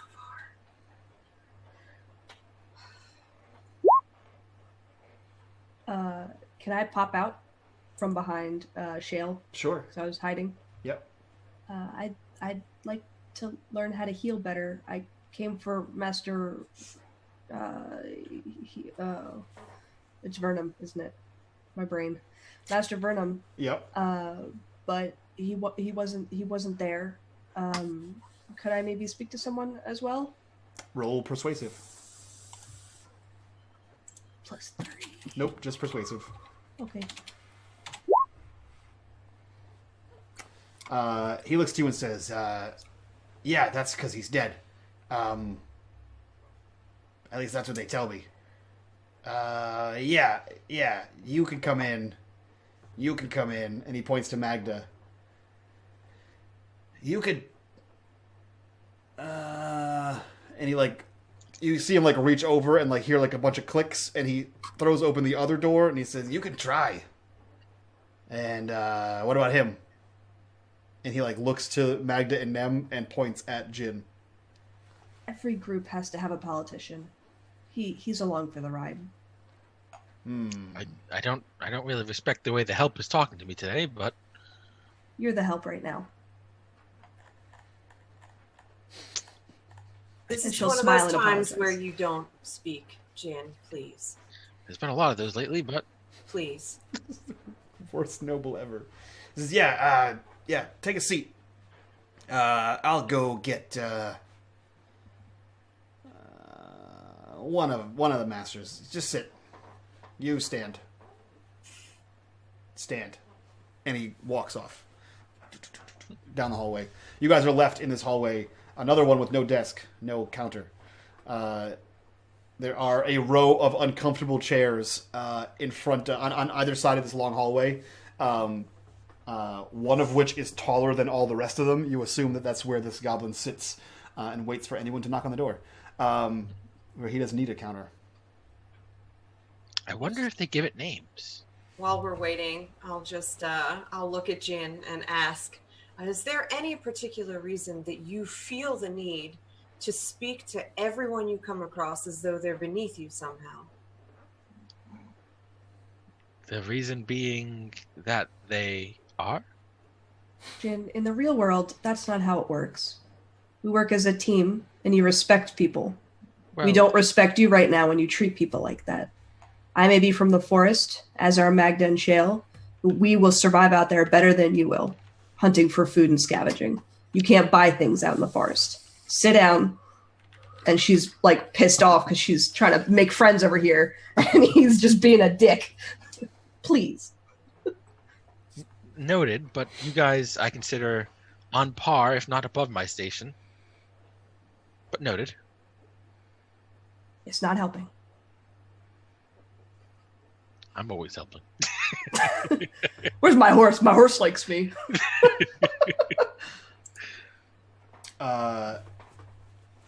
Roll vigilant. Anyone who's inside. Oh, all of us. Yeah, Jin's up on this. Just straight vigilant? Yep.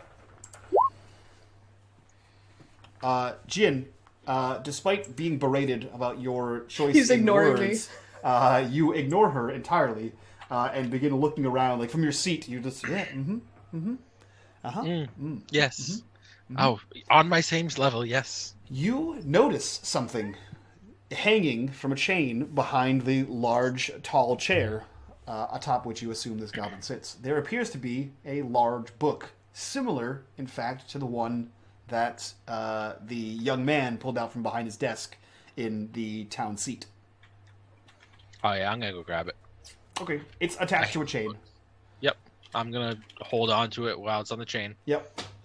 Leaf through it, starting with the most fresh entries. The freshest entries? Yep. Freshest. That's the word. Yep. You can see that... Yes. You can see, once you open this thing, that not only has Master Vernon signed in today, but that the writing appears distinctly different than the writing you've seen in 2 letters that he has written and that you've seen. I'm going to look back to the group as I hold the book open, smile, and debate. Nem, what was it you were saying about sitting down and saying nothing? Jhin, if you have something to show us, please let us know. Do He you have contemplates for a information? solid 3 or 4 seconds. Master Vernum is here, supposedly, as of yet, but the handwriting doesn't look quite to par. It It says doesn't look he's like Vernum's handwriting. That's what I said. Oh boy. When So is I'm the gonna log walk- entry? Today. Today. Okay, I'm gonna walk over and take a look. Not that I don't trust Jhin, but I don't fucking trust Jhin. She's gonna grab Magda's arm. Like, it might shock her because she's not used to like people, whatever. Mhm. She's gonna grab her arm and with like a realization face, the skin. Yeah. This Fuck. is why we're here. Jin's going to hand the book to them and draw his only other weapon that isn't a fucking polearm, because I'm not walking around this town with a polearm, obviously. Yep. Um, You left your polearm with the girl who was accused of being a Flayer. When we first got here, who did the goblin say, yeah, that's because he's dead? He was talking about the guy, so he is obviously knows or is in on it or whatever. No, Like- he said Vernum was dead. Yes. correct? I said I wanted to go see Master Vernum to see his reaction, and he said, "Yeah, it's because he's dead." Is that the voice? I get it. Nailed it. Okay. Nem's gonna light the building on fire. Wrong game.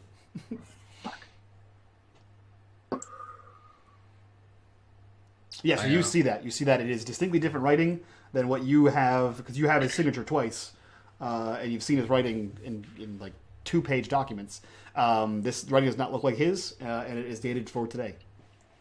Yeah. Does it have like a log on where he would have went? It does not. Would I know if the goblin that answered the door, would I know if he checks the logs for who comes in? Like he would definitely see that somebody just signed in Vernum? You would assume so. You would assume that, well, I mean, Jhin, more than anyone, would assume that that's his job, being a lowly servant. He would assume that's his job. Whether he checks it thoroughly or gives a single shit, that's up to your discretion as well. But you would assume that that's what his purpose is here. Just open the door, sign people in, and make sure that they they get to where they're going. So are we to assume that this goblin, who just answered the door for us and told us that Vernum was dead, let Vernum sign into this building and walk freely around? I think we don't say anything until we meet with the master. I think we have to see what's going on here before we get ourselves in trouble if everyone here knows he's... I believe we might already be in trouble. I mean, Jhin isn't much for talking. Shale, we just need to be ready when they come back. I am Do you understand? yes. So as you guys settle back into your quiet confusion, the goblin walks back down. Are you guys all sitting back on the opposite side of the hall, or are you standing there looking at the book still? Right, Shale's playing it real cool. Oh yeah, I wouldn't still be looking at the book at all. we'd be over standing or sitting, I'm sure, by the... I'd be waiting sitting area. next to the entrance where he would come back through the exit, rather. So you're sitting at his door, like in his high chair? No, so more so like the way he would come, the way he would enter the room back in. Mm-hmm. It's a long hallway. So I'd be sitting at the edge of the hallway, like where he would.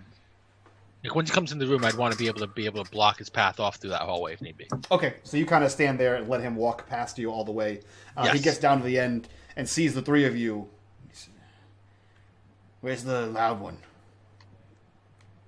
Right here, I say as I'm kind of behind him, and I take a step into the hallway, like behind him. Oh. You can sit. What do I'm you... fine standing. Okay, whatever. You said you wanted to learn more about medicines, right? And he like points to Nem. That's correct. Okay. Master Euphrinda will see you. She has like an hour or so, I think. Are you trying to enroll in like a course or class or? I'd like to speak to someone about enrolling. Okay. Mahdga, my friend here, is also somewhat interested in that. So she'll be accompanying me. She helps me with my poultices and everything. Yeah, okay. We're a team. I said all four of you would go, so that's fine. Great. All right. Just taking a look around and hearing all this mess about a Flayer happening around the city. I was just curious if you'd had many visitors recently. Yeah. Wizards. Mm-hmm. Little guy with a bee. He came by. We thought one of our friends was going to come by recently, actually, and I was wondering who was the last person to stop in. What did he look like? I don't know. Hold on. And he like goes over, climbs up his chair, and sort of opens the book. He says, "No one on my shift." Well, we know that's a lie based on the... No, you would know that's the truth. Someone showed up today, but not like you don't know what his shift is. Okay. But yeah, that's what he says. Is no one on my shift showed up. How long ago did they sign in? Was there like a time? Yeah, it was this morning. He says, looks like your friend Vernon showed up this morning. I guess he died after that. Okay. Poof, and he closes the book. Why? Who was your friend you're looking... Wait, no, wait. And he opens it. Who's your friend you're looking for? Bartolom?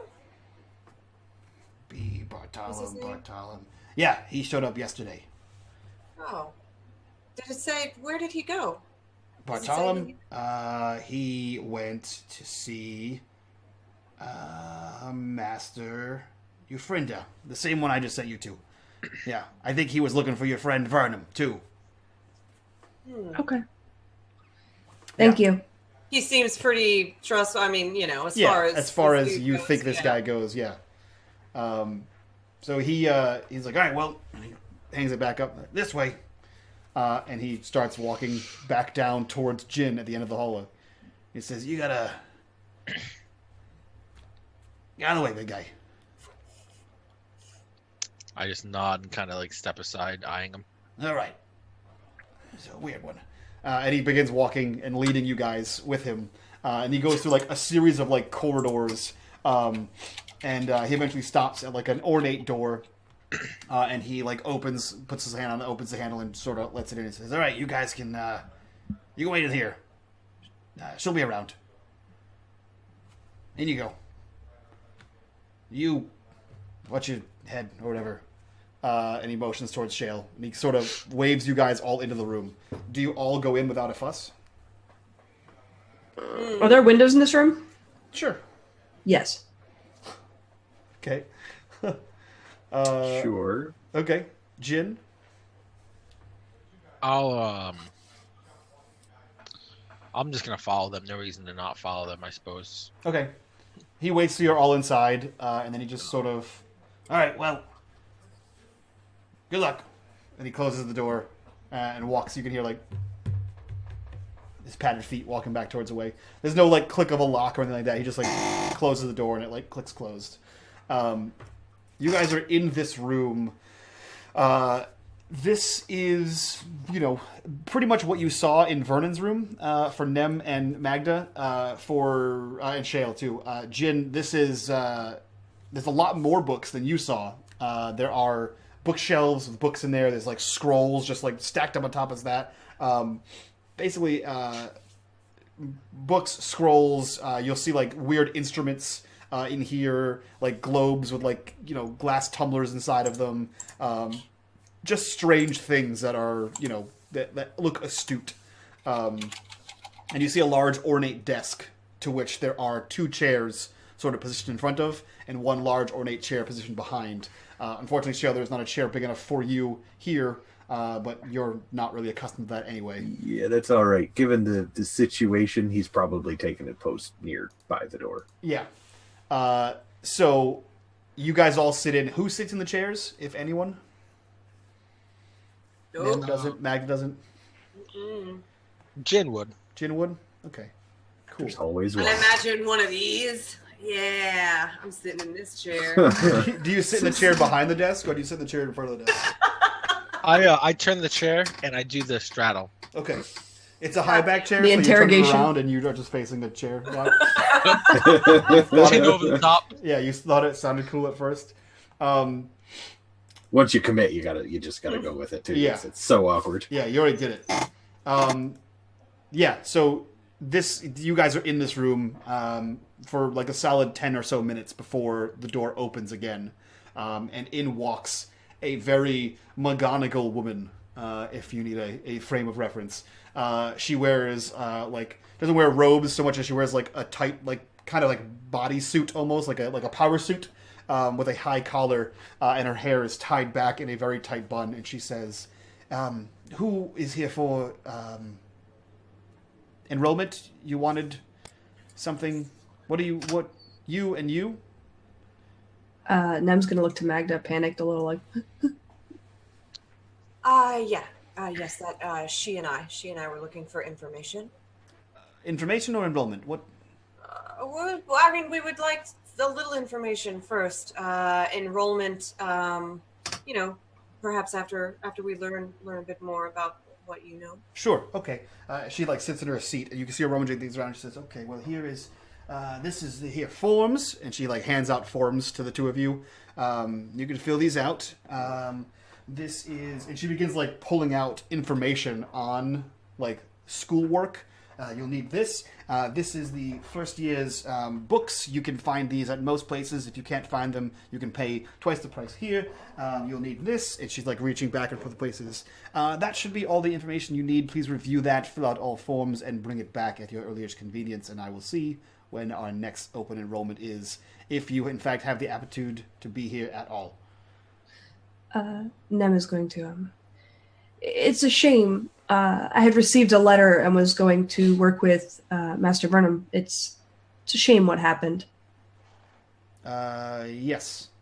We received word just today that he was pronounced dead. But what can you do? When was the last time you guys saw him here? I think I heard that he came by this morning.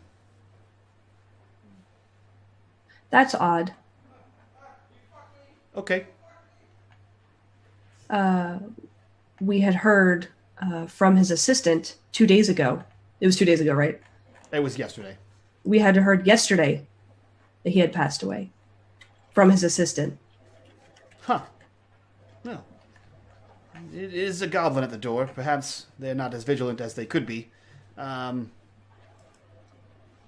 Maybe it was yesterday that he came. I'm not... What are you getting at? No, he signed in today. Okay. We asked the front. Well, there you have it. He signed in today. As a dead man.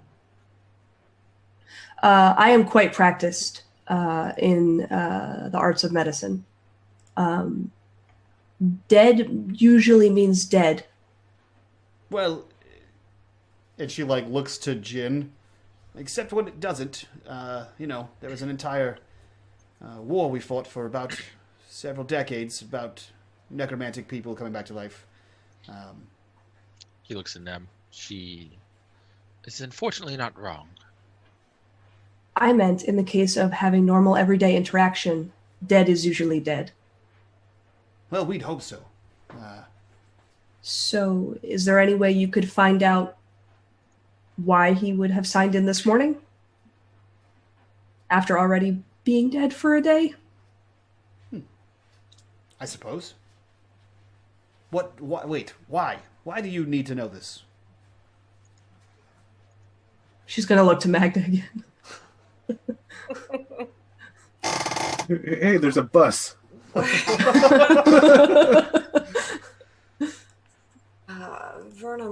Vernum was a friend, and his death has affected us all greatly, and we needed answers to know what happened to him, truly what happened to him. And we were hoping to come here and gather information on magics that perhaps we don't understand yet.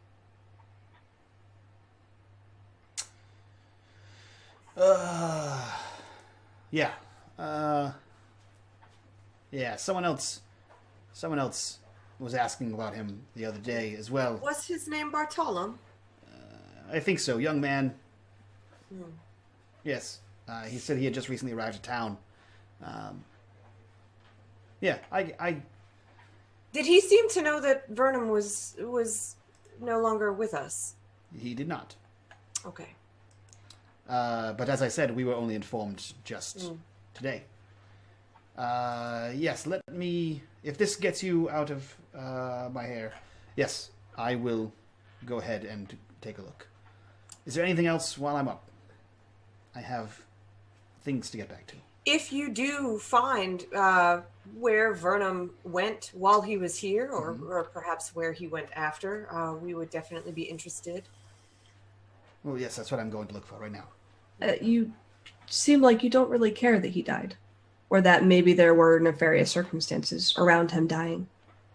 Well, you see, he had differing views about what we should and should not share with elven friends, and we told him that was a bad idea, and Usually, and again she like side-eyes Jhin, when people have interactions with the elves, they often turn up dead. So, it does not surprise me at all, no. Also, I don't know how long you've been here, but there is in fact a serial killer roaming around the town, removing people's skin. They are one and the same. No. Can't say I'm surprised. Okay. Yeah, so any information on Vernum would be wonderful. Yeah. You fucking bitch. Wait here. And she opens the door and closes it. And you guys are left alone in this voluminous room full of books, tomes, and scrolls. I'm looking through shit on her desk immediately. Okay. Sure. Is it too soon? Do I have time? Can someone keep watch? Too soon. Just Somebody Shale- hold the door. Shale She's just gonna leans on the look. She's door. gonna look to Shale. Yeah, pretty much. So yeah, so you're looking for things. Mahdga and Jhin, what are you doing? Do I see anything interesting on the shelves of books? Anything that maybe looks like, I don't know, some sort of, I don't fucking know. Do I see anything cool on these shelves? I mean, it's a magical academy. You see a lot of cool things. She's got some pop figures in there. Yeah. Like, Do I? I said pot figures. No. God. Do I notice any sort of Magicka type books that perhaps look like they might be about shape changing or elven rituals?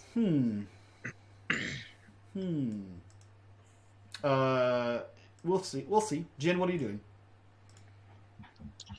I guess right now, best thing for Jhin to be doing. Peeking through the little slats in the chairs. I'm not really sure what's best. I feel like Jhin would probably lend himself to scoping out the whole room right now. Mm-hmm. Just trying to make sure that there's nothing amiss. So checking for any hidden compartments or anything like that. Okay. So everyone roll me a vigilant -3. That is looking around. I don't fucking want to. Well, that's how I failed. that's how you look around. With my eyes Holy closed. fucking shit. She sees everything. All of it. I read all the books while she was gone. It's her. Sweetie's I actually can the see Flayer. everything. Not Mahdga. It's actually Sweetie. So you're looking Hello, for Flayer. magical books, right? Yes. Magical. Magical. What kind of books are you looking for? Because this is a magical academy, and you would assume that all these books have some relevance to magic. Right. Just any book in particular on elven rituals or shape changing. If I'd notice. Okay. You roll a 1. I did. So give me something. You find a single book. It appears to be only 1/3 of the way written. It appears to be currently being written.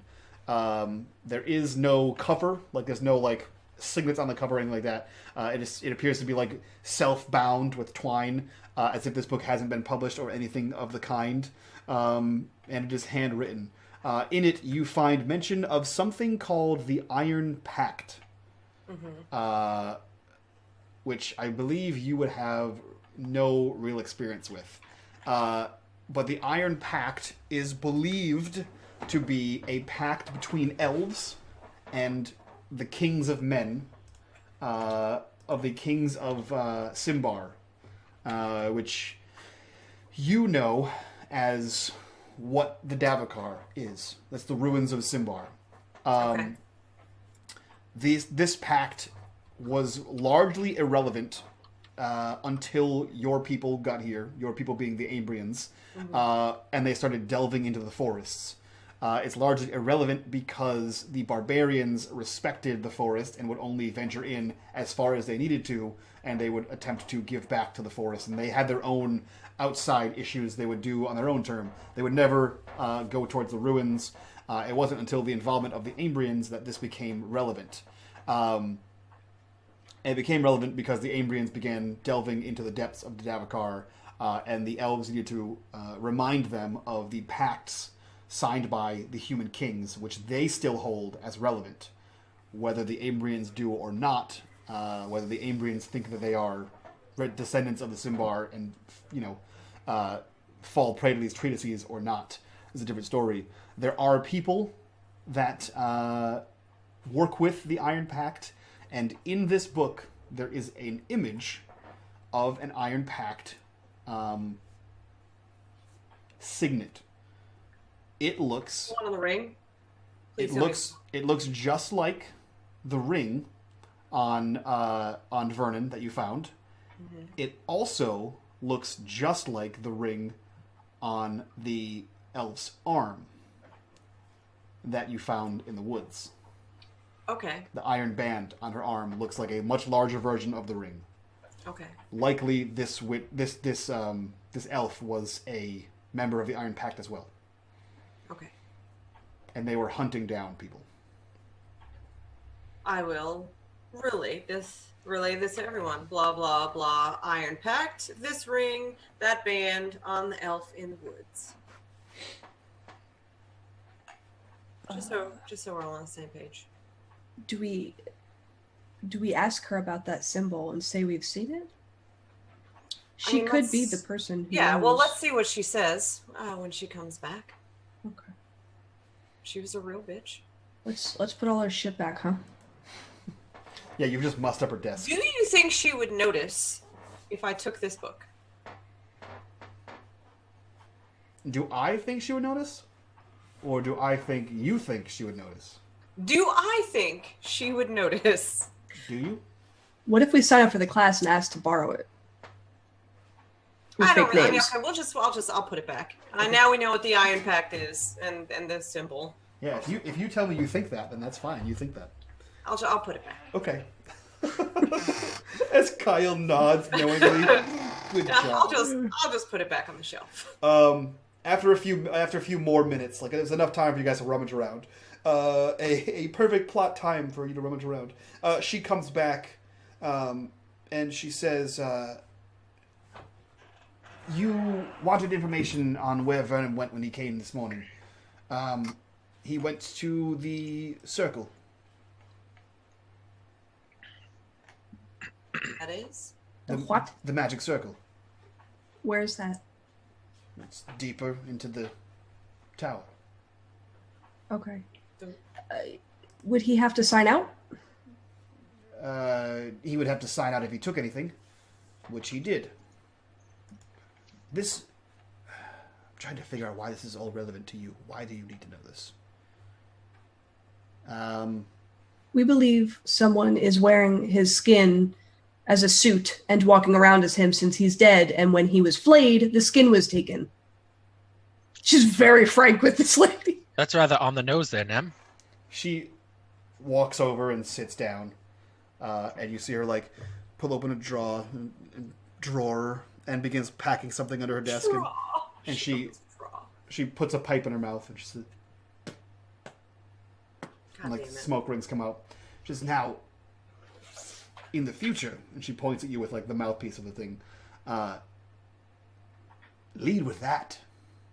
That was far more compelling than anything else you had said. Well, would you just give information to someone that you didn't trust right off the bat? No, which is why I didn't give you any, because none of you appear trustworthy, except for the quiet one.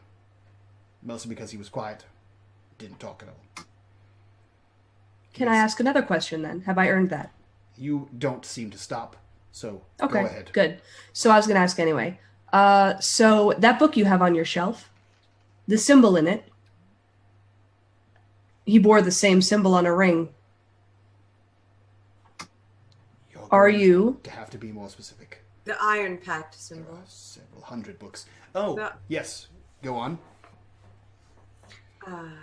We found an elf, a dead elf now, in the woods with an armband that had this symbol. And I also have a ring that I believe, wore that also bears this same symbol. She nods to you and looks back at them and says, "Okay, and what was your question?" You have the book. Are you a member? No. Do you know anyone who is that we could ask and find out who did this? Well, there may be an undead version of Vernon running around. Perhaps you could ask him. He was the only one that I knew of. We all stayed pretty out of their hair. Here's the thing. The undead version of Vernon. We saw his body. Well, just not his skin. She reaches beside herself in the chair, and you hear like an unclipping of like chain, and she slides out a smaller, thick tome and sort of puts it on the desk, like facing you guys, and begins flipping through pages. And she stops like probably halfway through the book, and points to it with the pipe end, and she says, "Well then, that could explain this." And she's pointing to a line in there. And you all see, anyone who looks forward, you see Master Vernon's name in a similar handwriting as you saw when he signed in, as in to say not Vernon at all. It is next to the title of a book.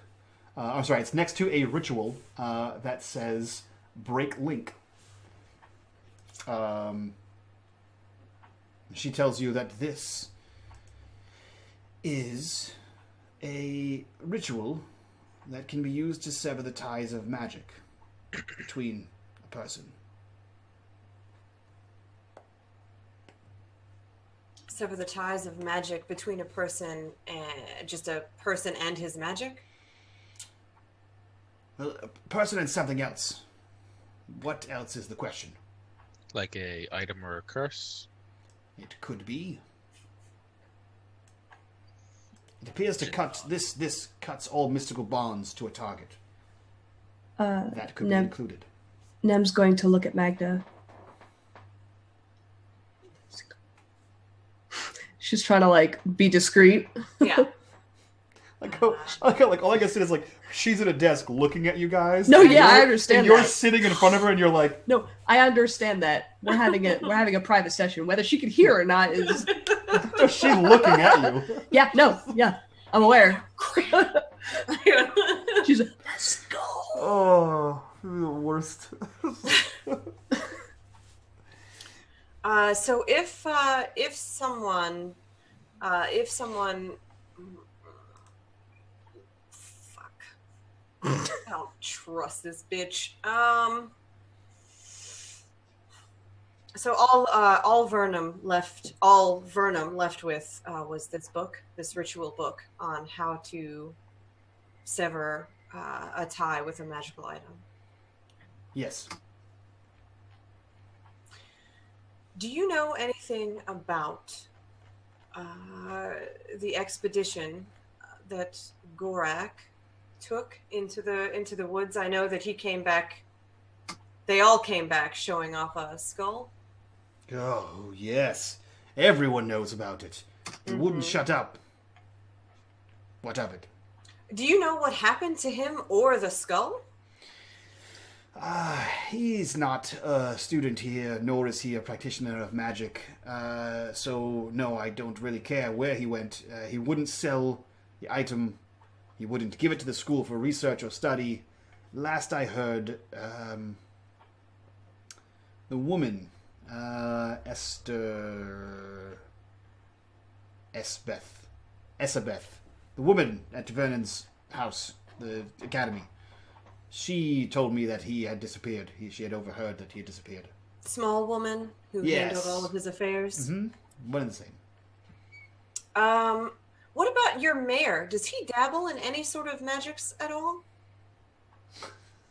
Lassifer, Night Pitch, and dabbling in... No, woman, silly... No, of course he does not. That is ridiculous. I don't think he has the capacity for any such thing. Herbology, he is decent at that. In herbology? Yes, he knows a thing or two about plants. Is there any way if someone took one of your books, signed them out, and didn't return them for you to track the book? well, yes. We just go to their house and ask them for it. You see, only a master can enter the magic circle, so very few can take out books from there. If you entered a magic circle in a master's skin, would you still be able to enter that circle, or would it know that you weren't actually that person? She motions towards the papers in your hand, the enrollment papers, and says, you do well to sign those. A magic circle knows nothing. It is just a drawing on the floor. It's what you use it for. It knows nothing. No one will Does open anyone actually sign up for these classes after they speak with you? Yes. Asking for a friend. Several people have signed up. You see that to gain entrance to the room, you must be a master. You have to be let in. So just someone on site has to see you and let you into the room? Correct. Much like anyone entering the door. A master can walk in and sign in and do about his business, whereas you had to wait and be escorted to me. Do you know if Vernum actually made it to the magic circle? This is a book from the circle. I apologize if I wasn't clear. This is one of the tomes, like this, inside the circle, perform rituals. If someone were to perform this particular ritual, is there a specific place that they would have to be in order to perform it? No. Or items that they would need to gather from a specific place in order to do it. I would assume any master worth his salt would have them on hand. So, the school, the academy, the tower here, or frankly any master's quarters. Can you be any help in finding this fake Vernum? His killer?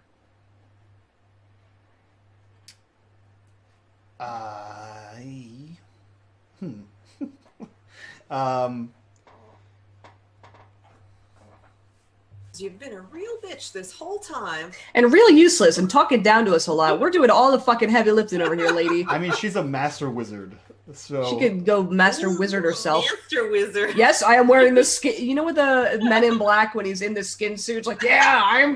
That's what... Like, how are you not fooled by a guy walking around in me? Whatever. I'm done. Sugar water. Thank you! Thank you! Guy wearing an Egger suit.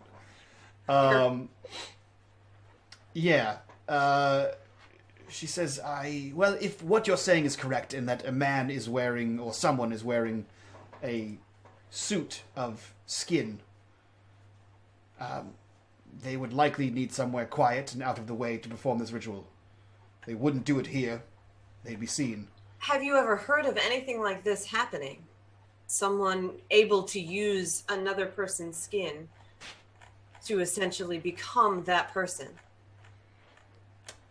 He only needed the skin to get the book. He's like, the person has likely done away with the skin by now. As we all know, Vernum is dead. Does she know anything on here? Roll me a persuasive. Can I roll a punch in the throat? Nope. I mean, you can. Just straight persuasive? I'll give you a +3 because you've been successful thus far. Hey. Nope.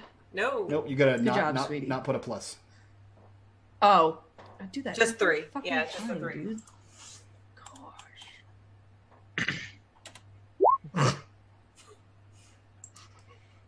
Gosh. Yes. She leans back and takes a few more puffs on her pipe, and then she says, "You know what? I might. Look at you." And she stands up and walks around the desk behind you two, looks to Jhin and just sort of walks past him. And then she begins like pulling down books and looking at it and putting it back and pulling down a few more. And like she brings a stack of books back to her desk and she takes one at the top and begins thumbing through it. And she hands it to Mahdga. And on the page, you see that this is about, excuse me, this is about abominations.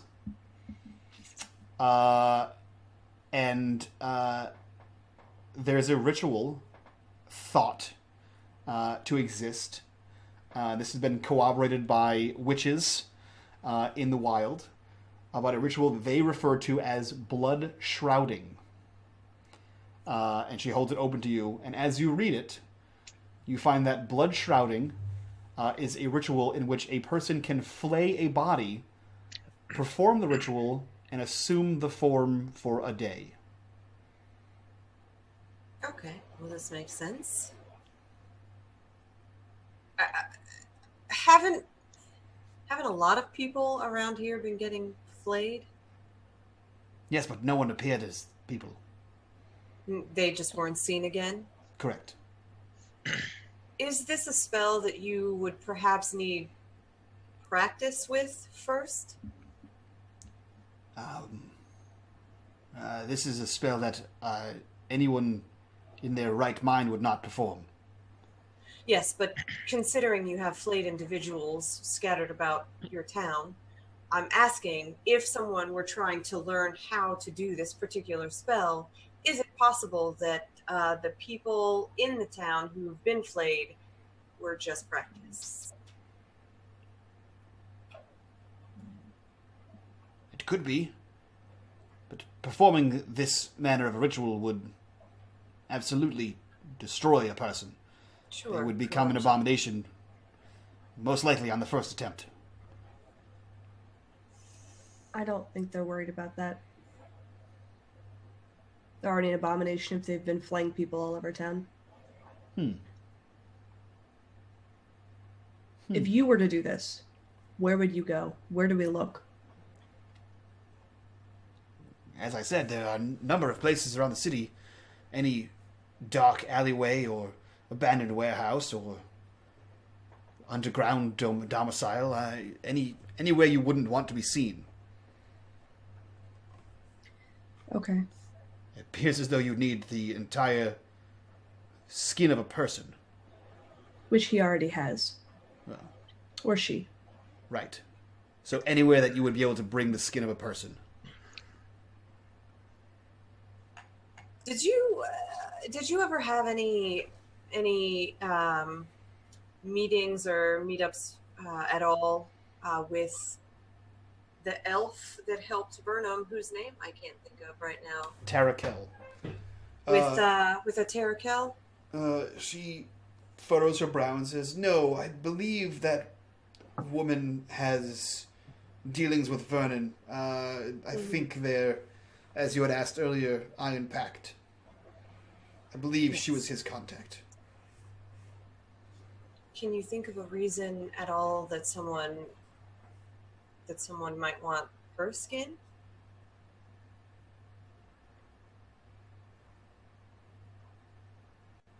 To get close to Vernon.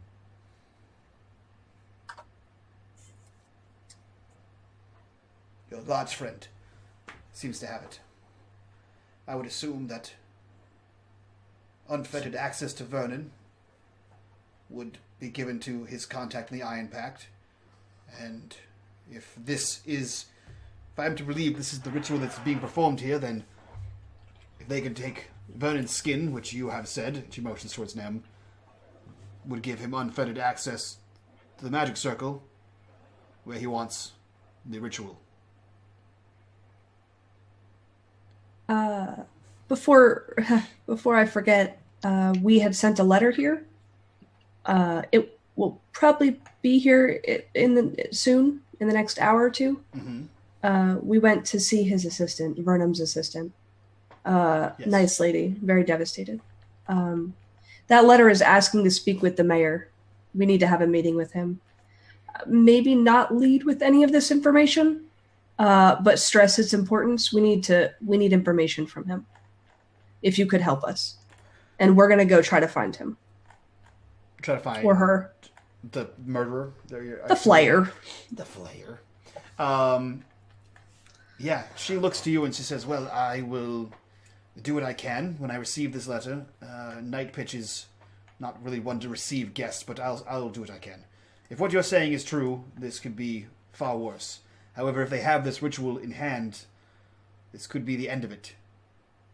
This could be your last chance to find them. In the meantime, perhaps you might be the best. And she points towards Jhin. Have you spoken to the town guard yet? Not quite yet. It's on the agenda. Yes, well, perhaps if you speak to Captain Marvello of the town guard. There have been several other murders. That might point you in a direction. I'm not sure. Perhaps they know more. If there was a chain from this Tarakel to Vernon to the book, perhaps the other links may lead you somewhere. Well enough, thank you. Quite. Can she ask him if his grandpa is so and so? Like, are you related? I feel like someone needs to. We used to drink back in the day. You look so much like him. It needs to be acknowledged at some point. Not yet. It's too soon. The goblin knew. He said, "Yeah, fuck that The guy. one thing the goblin knew. Yeah. Fuck that guy." Yep. Yeah, so that's her suggestion. Yeah. What do you guys do? Thank you. Thank you for the information. This has been really helpful. I'm sorry that we came in under false pretenses, but we weren't sure who to trust.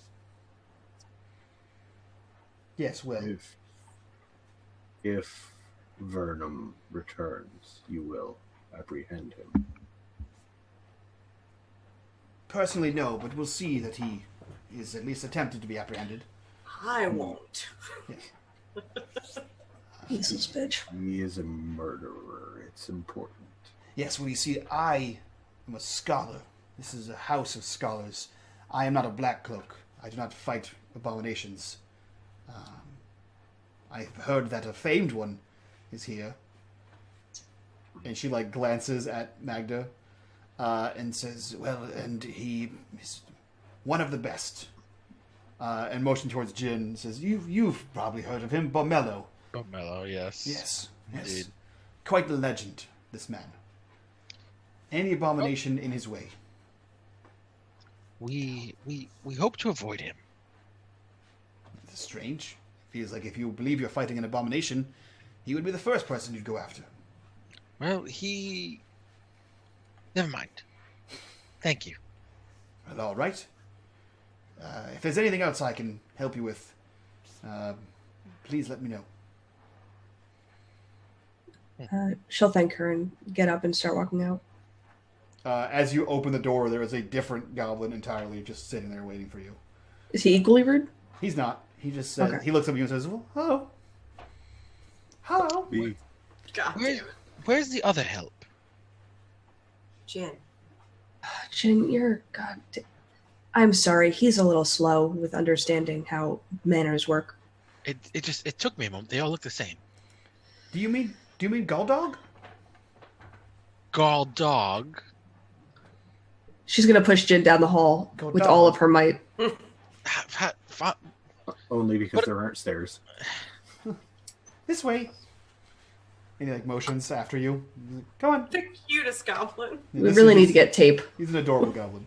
And he leads you back to the entrance hallway, and he basically stops where Jhin was stopped, and just watches you go down the hallway where you see Godalg at the end of the hallway. And he says, "Right, well, you done here?" And he looks to Nem before he speaks. Yeah, thank you so much for your help. We got the information that we needed. Well, I'm glad. I hope you find your dead friend. And he hops off the chair and opens the door for you guys. And then remembers there's an ogre and opens the other door to let him out. Says, well, you know where to find me. Thank you. Have a good one. Thank you. God damn it, Mike. God damn it. Yeah. If you play WoW, maybe it'll refine it a little bit and it'll be perfect. Nope. And that is where we'll end tonight's session.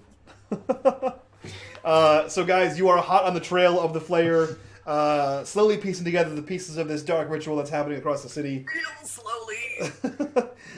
So we'll go around, do our introductions, and then raid a friend of ours here on the channel. So we'll go with the sassiest human in the party. Jhin, who are you? Or Kyle, who are you? What are you doing here? And what did you think of tonight's episode?